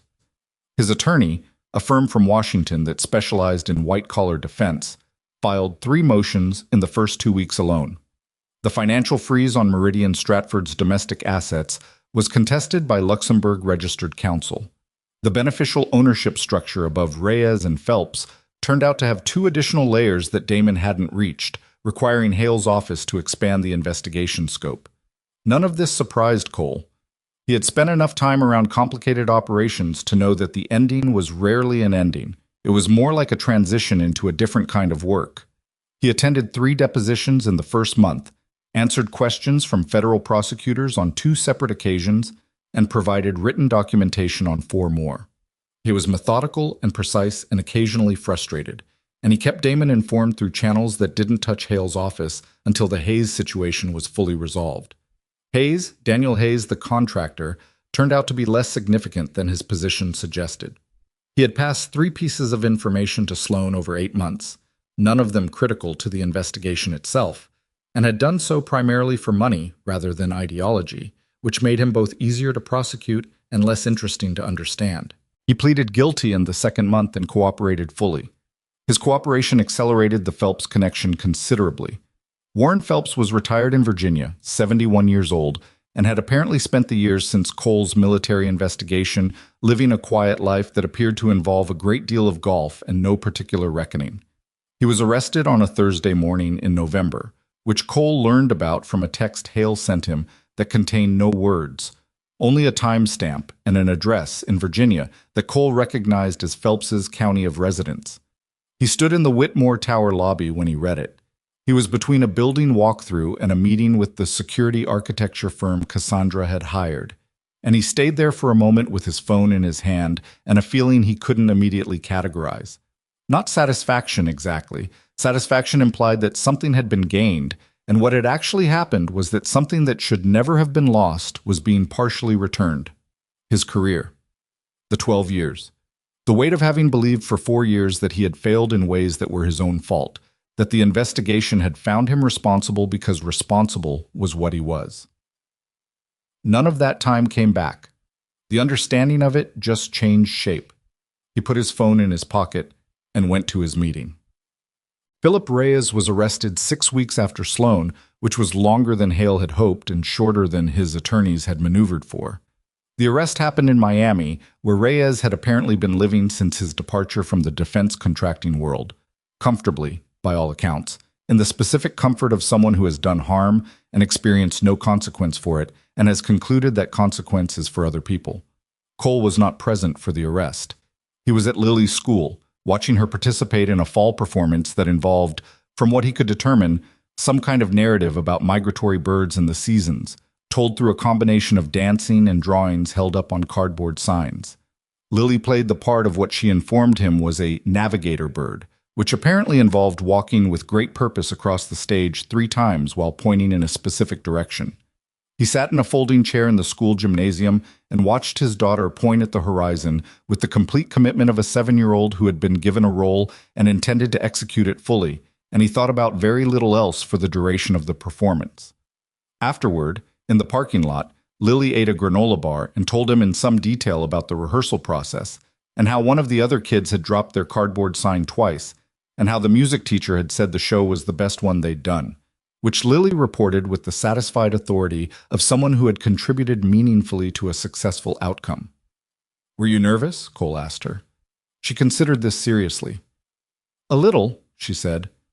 "But then I just thought about the pointing part and did the pointing part." "That's a good strategy," he said.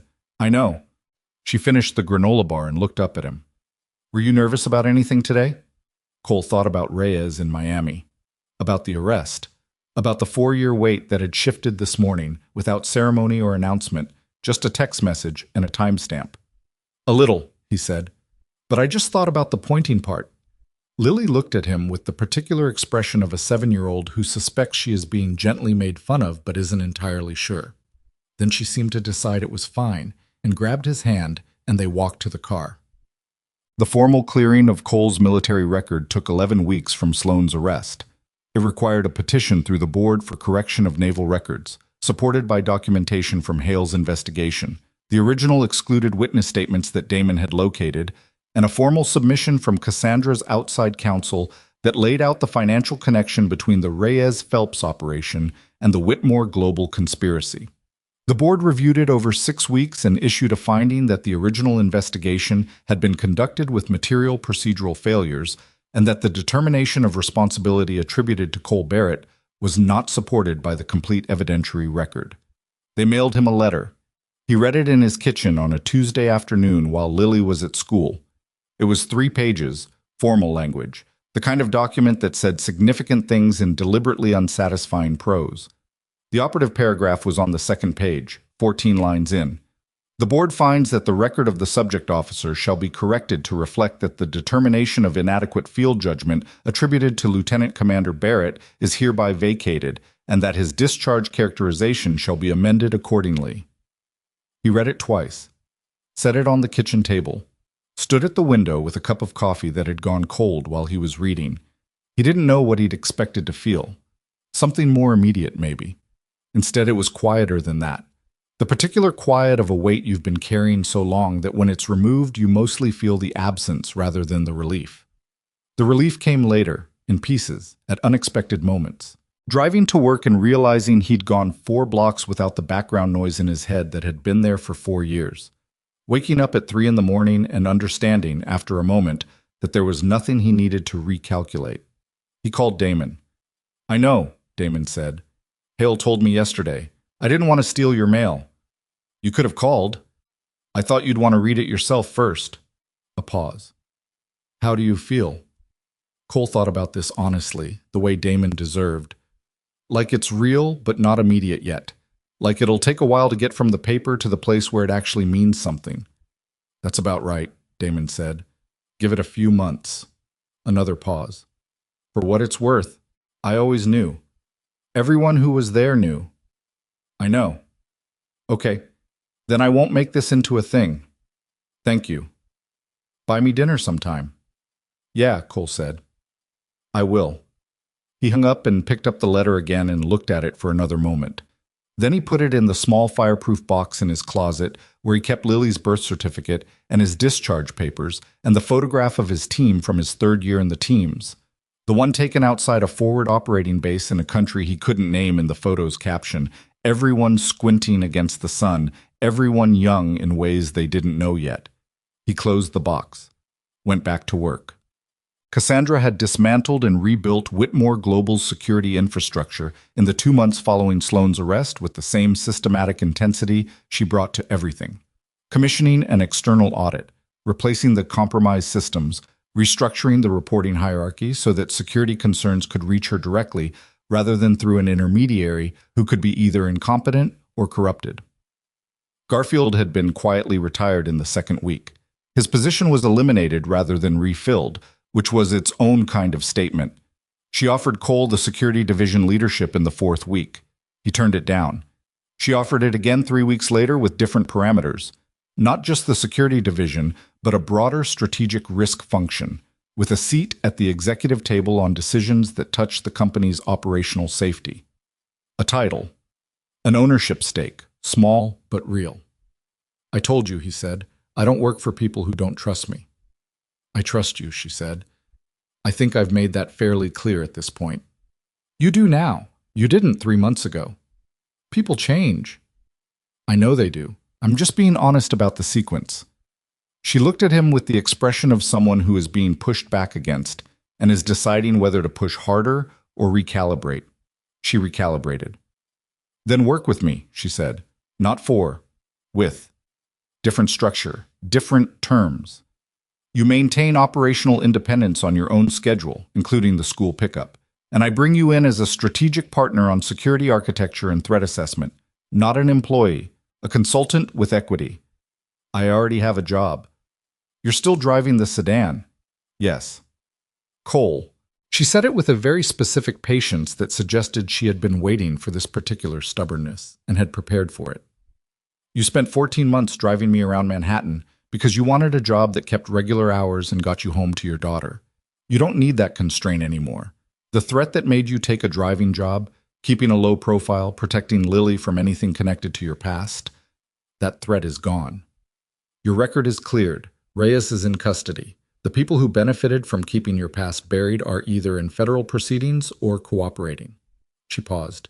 "You can do more than this. You know that." He did know that. He had known it on some level for a while. The driving job had been the right choice when he made it. Lily was 3 when he left the teams, and she needed a father who was present and regular and not disappearing on operations that couldn't be discussed. The logic had been sound. The logic had also become a habit, and habits were harder to examine than decisions. "One condition," he said. "You already said that last time, the school pickup." "That one stands, but there's another one." She waited. "Lily meets you before I decide." Cassandra was quiet for a moment. "You want your 7-year-old daughter to vet me." "I want to see how you are with her. That matters to me." A long pause. Something shifted in Cassandra's expression. Not offense, not amusement, but something more genuine than either. The look of someone encountering a standard they hadn't expected and finding, on reflection, that they respect it. "Fine," she said. Hailey arranged it, which was either coincidence or deliberate, and Cole suspected the latter.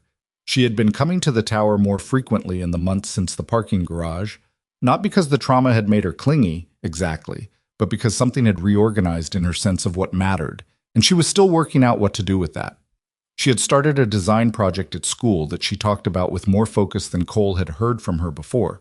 She had started running in the mornings, which she mentioned casually in a way that suggested it was helping something she hadn't named directly. She had also, gradually, started talking to Cole in the particular way people talk to someone they've decided is trustworthy. Not always about important things, but about real ones. The coffee shop in Brooklyn, the documentary she'd been meaning to watch, the friend situation that was complicated, the small, ordinary texture of a life that had been frightened and had decided to keep going anyway. On a Saturday in December, Hailey arrived at the tower with a bag of supplies for a baking project she had decided Cassandra needed to participate in, and Lily was there because Cole had brought her. He had a security walkthrough in the afternoon and Mrs. Adisa was visiting family upstate, and the two of them encountered each other in the elevator lobby with the slightly surprised recognition of people who haven't met but feel like they should have. Lily examined Hailey with the forthright evaluation of a 7-year-old. "What's in the bag?" "Stuff to make cookies," Hailey said. "Do you want to help?" Lily looked at Cole. He nodded once. She looked back at Hailey. "What kind?" "Chocolate chip. But we could do something else if you wanted." Lily considered this with genuine seriousness. "Chocolate chip is acceptable," she said. Hailey looked at Cole over Lily's head with an expression that was trying not to be delighted, and mostly failing. They made cookies in Cassandra's executive floor kitchen, a room that had clearly not been used much for its actual purpose, given that it was immaculate in the way of things that are maintained rather than used. And Cassandra came in 40 minutes into the process, still on a call, and stopped in the doorway when she saw Lily standing on a step stool at the counter, methodically pressing chocolate chips into dough with the concentration of someone for whom this task merited full professional attention. Cassandra ended the call. Lily looked up. "Are you Cassandra?" "I am," Cassandra said. "My dad works for you." "He does, sort of." Lily returned to the chocolate chips. "He says you're smart." Cassandra looked at Cole, who was leaning against the far counter with his arms crossed, and the carefully neutral expression of someone not interfering with a process he had set in motion. "Did he?" Cassandra said. "He doesn't say that about many people." Lily pressed another chip in with precision. "He said you made a mistake once, but you fixed it." A brief silence. Hailey, at the oven checking the temperature, made a sound that she converted into a cough. Cassandra walked to the counter and looked at the tray of cookies in progress. "Can I help?" she asked Lily. Lily assessed her for a moment. "Do you know how to do this?" "I used to, when I was about your age." "Okay," Lily said, and shifted slightly on the step stool to make room. Cole watched Cassandra Whitmore, CEO of a $3 billion company, stand beside his 7-year-old daughter and press chocolate chips into cookie dough with the same careful attention she brought to everything she did. Lily gave her instructions. Cassandra followed them without argument. Hailey watched from across the kitchen with an expression that was partly amused and partly something more complicated. The look of someone who has been frightened and is slowly remembering what normal feels like. It wasn't perfect. It was 4 people in a kitchen on a Saturday afternoon, one of them standing on a step stool, none of them entirely certain what the shape of things between them was going to look like in 6 months or a year. It was ordinary in all the ways that matter, and specific in all the ways that make ordinary things worth having. Cole uncrossed his arms and went to help with the oven. He accepted the position in January, not the title Cassandra had originally proposed. They negotiated that, as they negotiated most things now, with the specific productive friction of 2 people who are both accustomed to being right and have learned, imperfectly, to make room for the other one being right sometimes. He came in 3 days a week and was available by phone for the other 2. He did the school pickup every afternoon regardless of what was happening at the tower, which Cassandra honored without exception, and which cost her occasionally in the arithmetic of executive scheduling in ways she never mentioned. The equity stake was small, It was real. Cole set up a separate account for it with Lily's name attached and put it away and didn't look at it more than twice a year. The work was interesting in ways that driving had not been.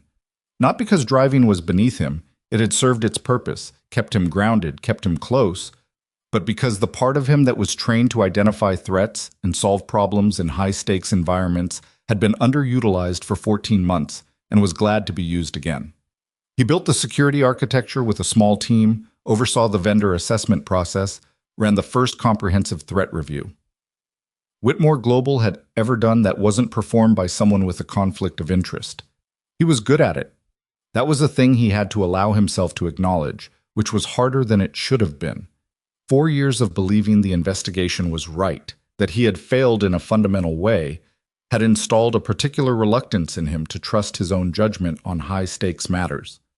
The reluctance didn't vanish when the records were corrected. It faded slowly, over months, as evidence accumulated that his judgment was in fact sound, that when he identified a threat pattern, the pattern was real, that when he assessed a risk, the assessment held. He didn't talk about this with anyone except once, briefly, with Cassandra. It was late on a Thursday, the rest of the floor empty, both of them working through a security audit report that was taking longer than planned because neither of them was willing to sign off on something incomplete.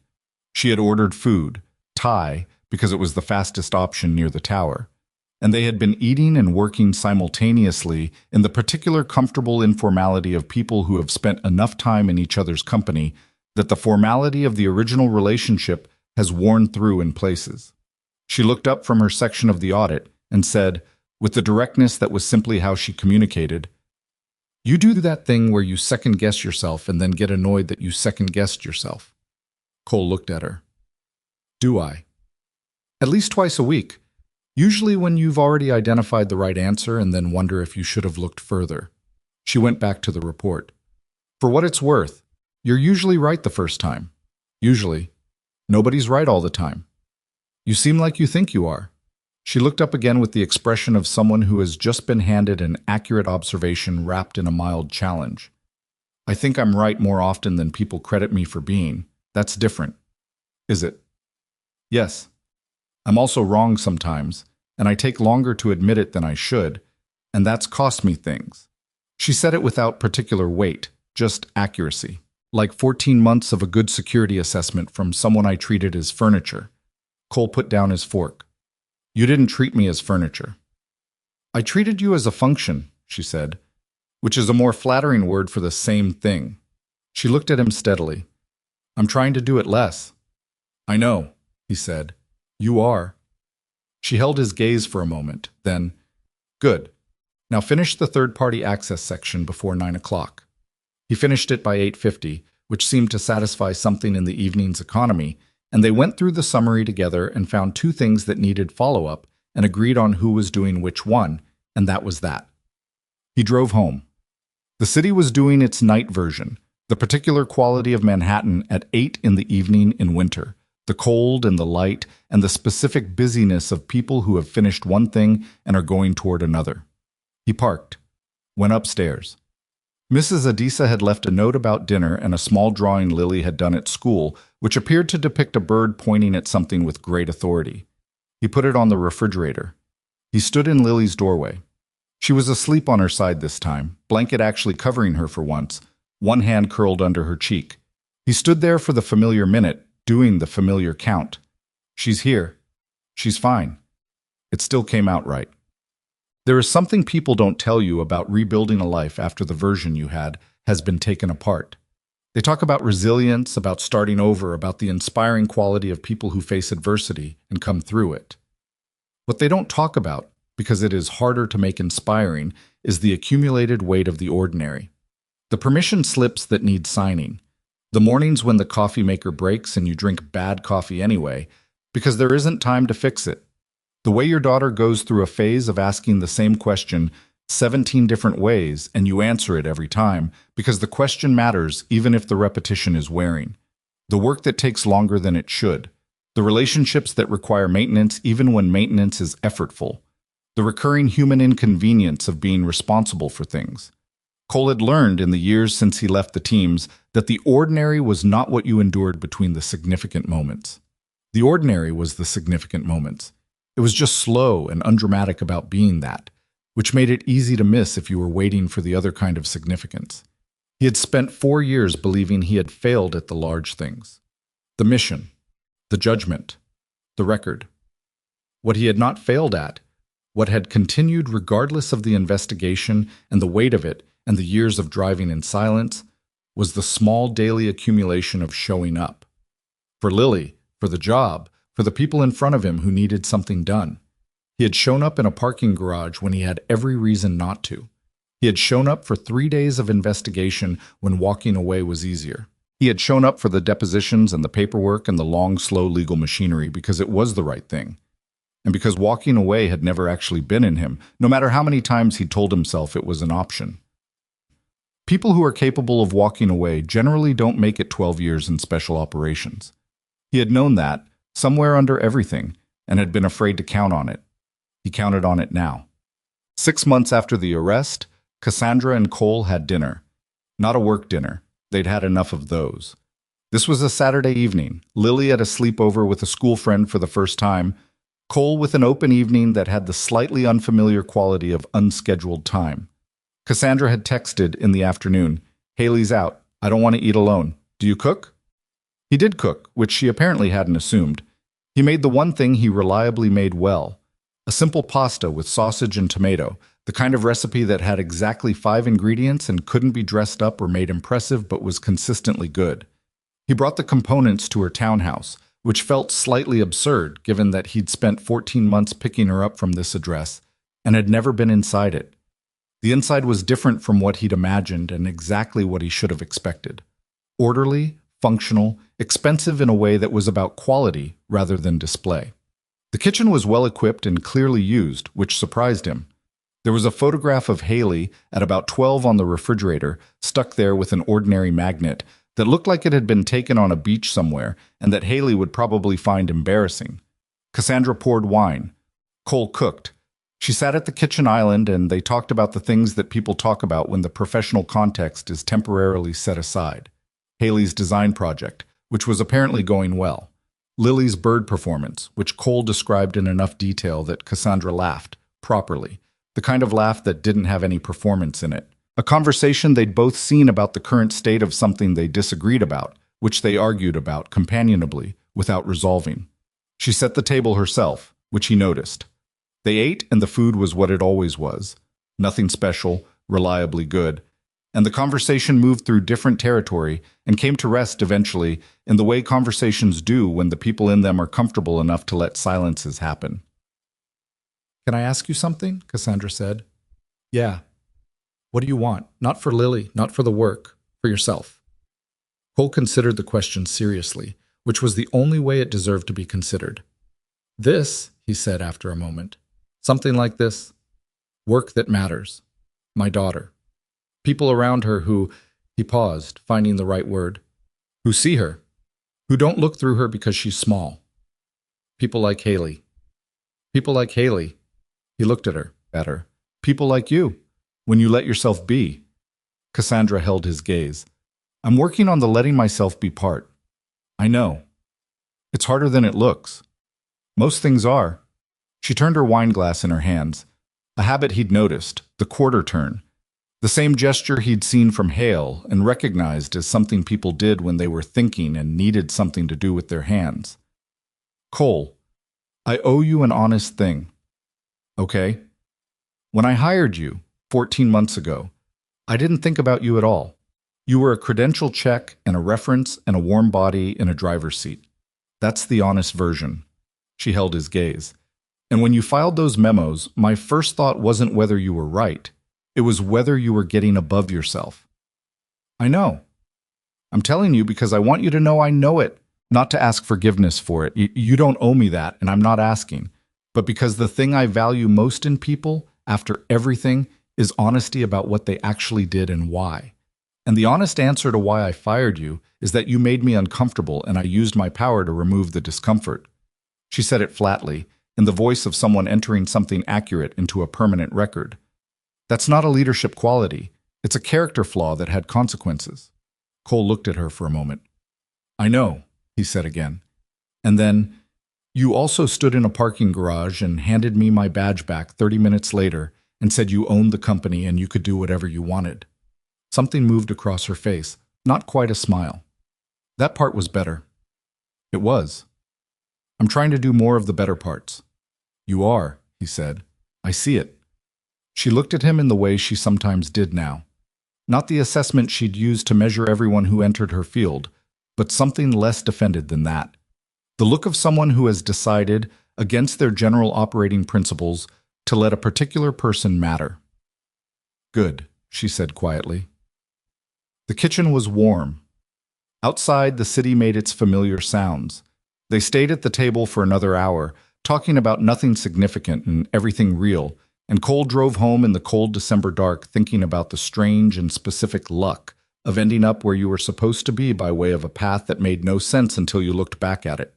He had walked into a parking garage when he had every reason to keep walking. He had stayed in a tower for 3 days when he could have handed it off and gone home. He had trusted people who were difficult to trust, and been trusted by people he had not expected to reach him. He had watched his daughter press chocolate chips into cookie dough on a step stool in a billionaire's kitchen, giving instructions with the confident authority of someone who knows what matters and expects others to understand. He had spent 4 years thinking he was living a reduced version of the life he'd had before. He understood now that he'd been building something different. Not smaller, just slower and quieter and entirely his own. There were still hard mornings. There were still nights when the calculation of everything he'd lost in his military career ran itself in the background without his permission. There were still moments, brief, manageable, when he looked at Lily and felt the specific fear of someone who has seen what damage looks like up close and has the most important thing in the world to lose. But there were also the school pickups and the cookies and the dinner in a warm kitchen with someone who was learning, imperfectly, to let people in. There was Hailey running in the mornings and Damon's 2 sons growing up in a city 3 hours away and Priya staying late to find one more layer of evidence and calling it doing her job. There was Lily's handprint drawing on the refrigerator and the blanket that was always on the floor and the navigator bird pointing at the horizon with complete conviction. People are rarely saved by dramatic moments, though dramatic moments happen. They are sustained by the ordinary ones, the daily, unremarkable accumulation of showing up for the things and the people in front of them. Cole had known this, in an abstract way, for most of his adult life. He knew it differently now. The way you know things that have passed through the body rather than just through the mind. He parked, went upstairs. The apartment was quiet without Lily in it, a different kind of quiet from usual, not empty exactly, but expectant, the way a room feels when someone who belongs in it is temporarily elsewhere. He made coffee out of habit, stood at the window, thought about nothing specific for a while.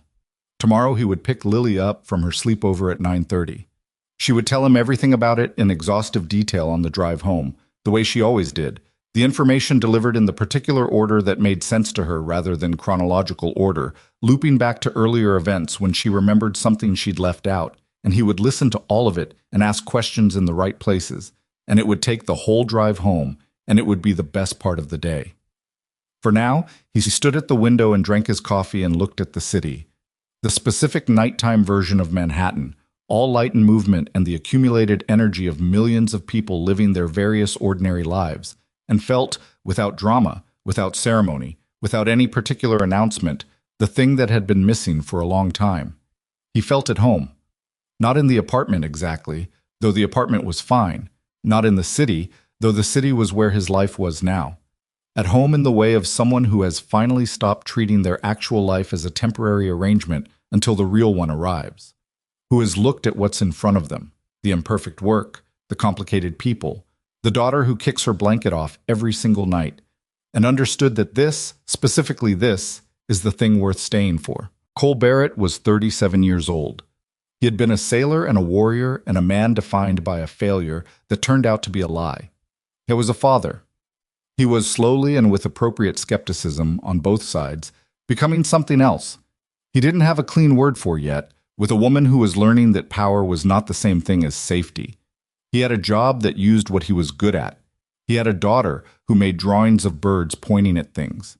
He had people around him who knew what he'd done and what had been done to him and who chose, with full information, to stay. That was not a small life. That was not a reduced life. That was everything, arranged into ordinary days, which was the only arrangement that had ever truly lasted.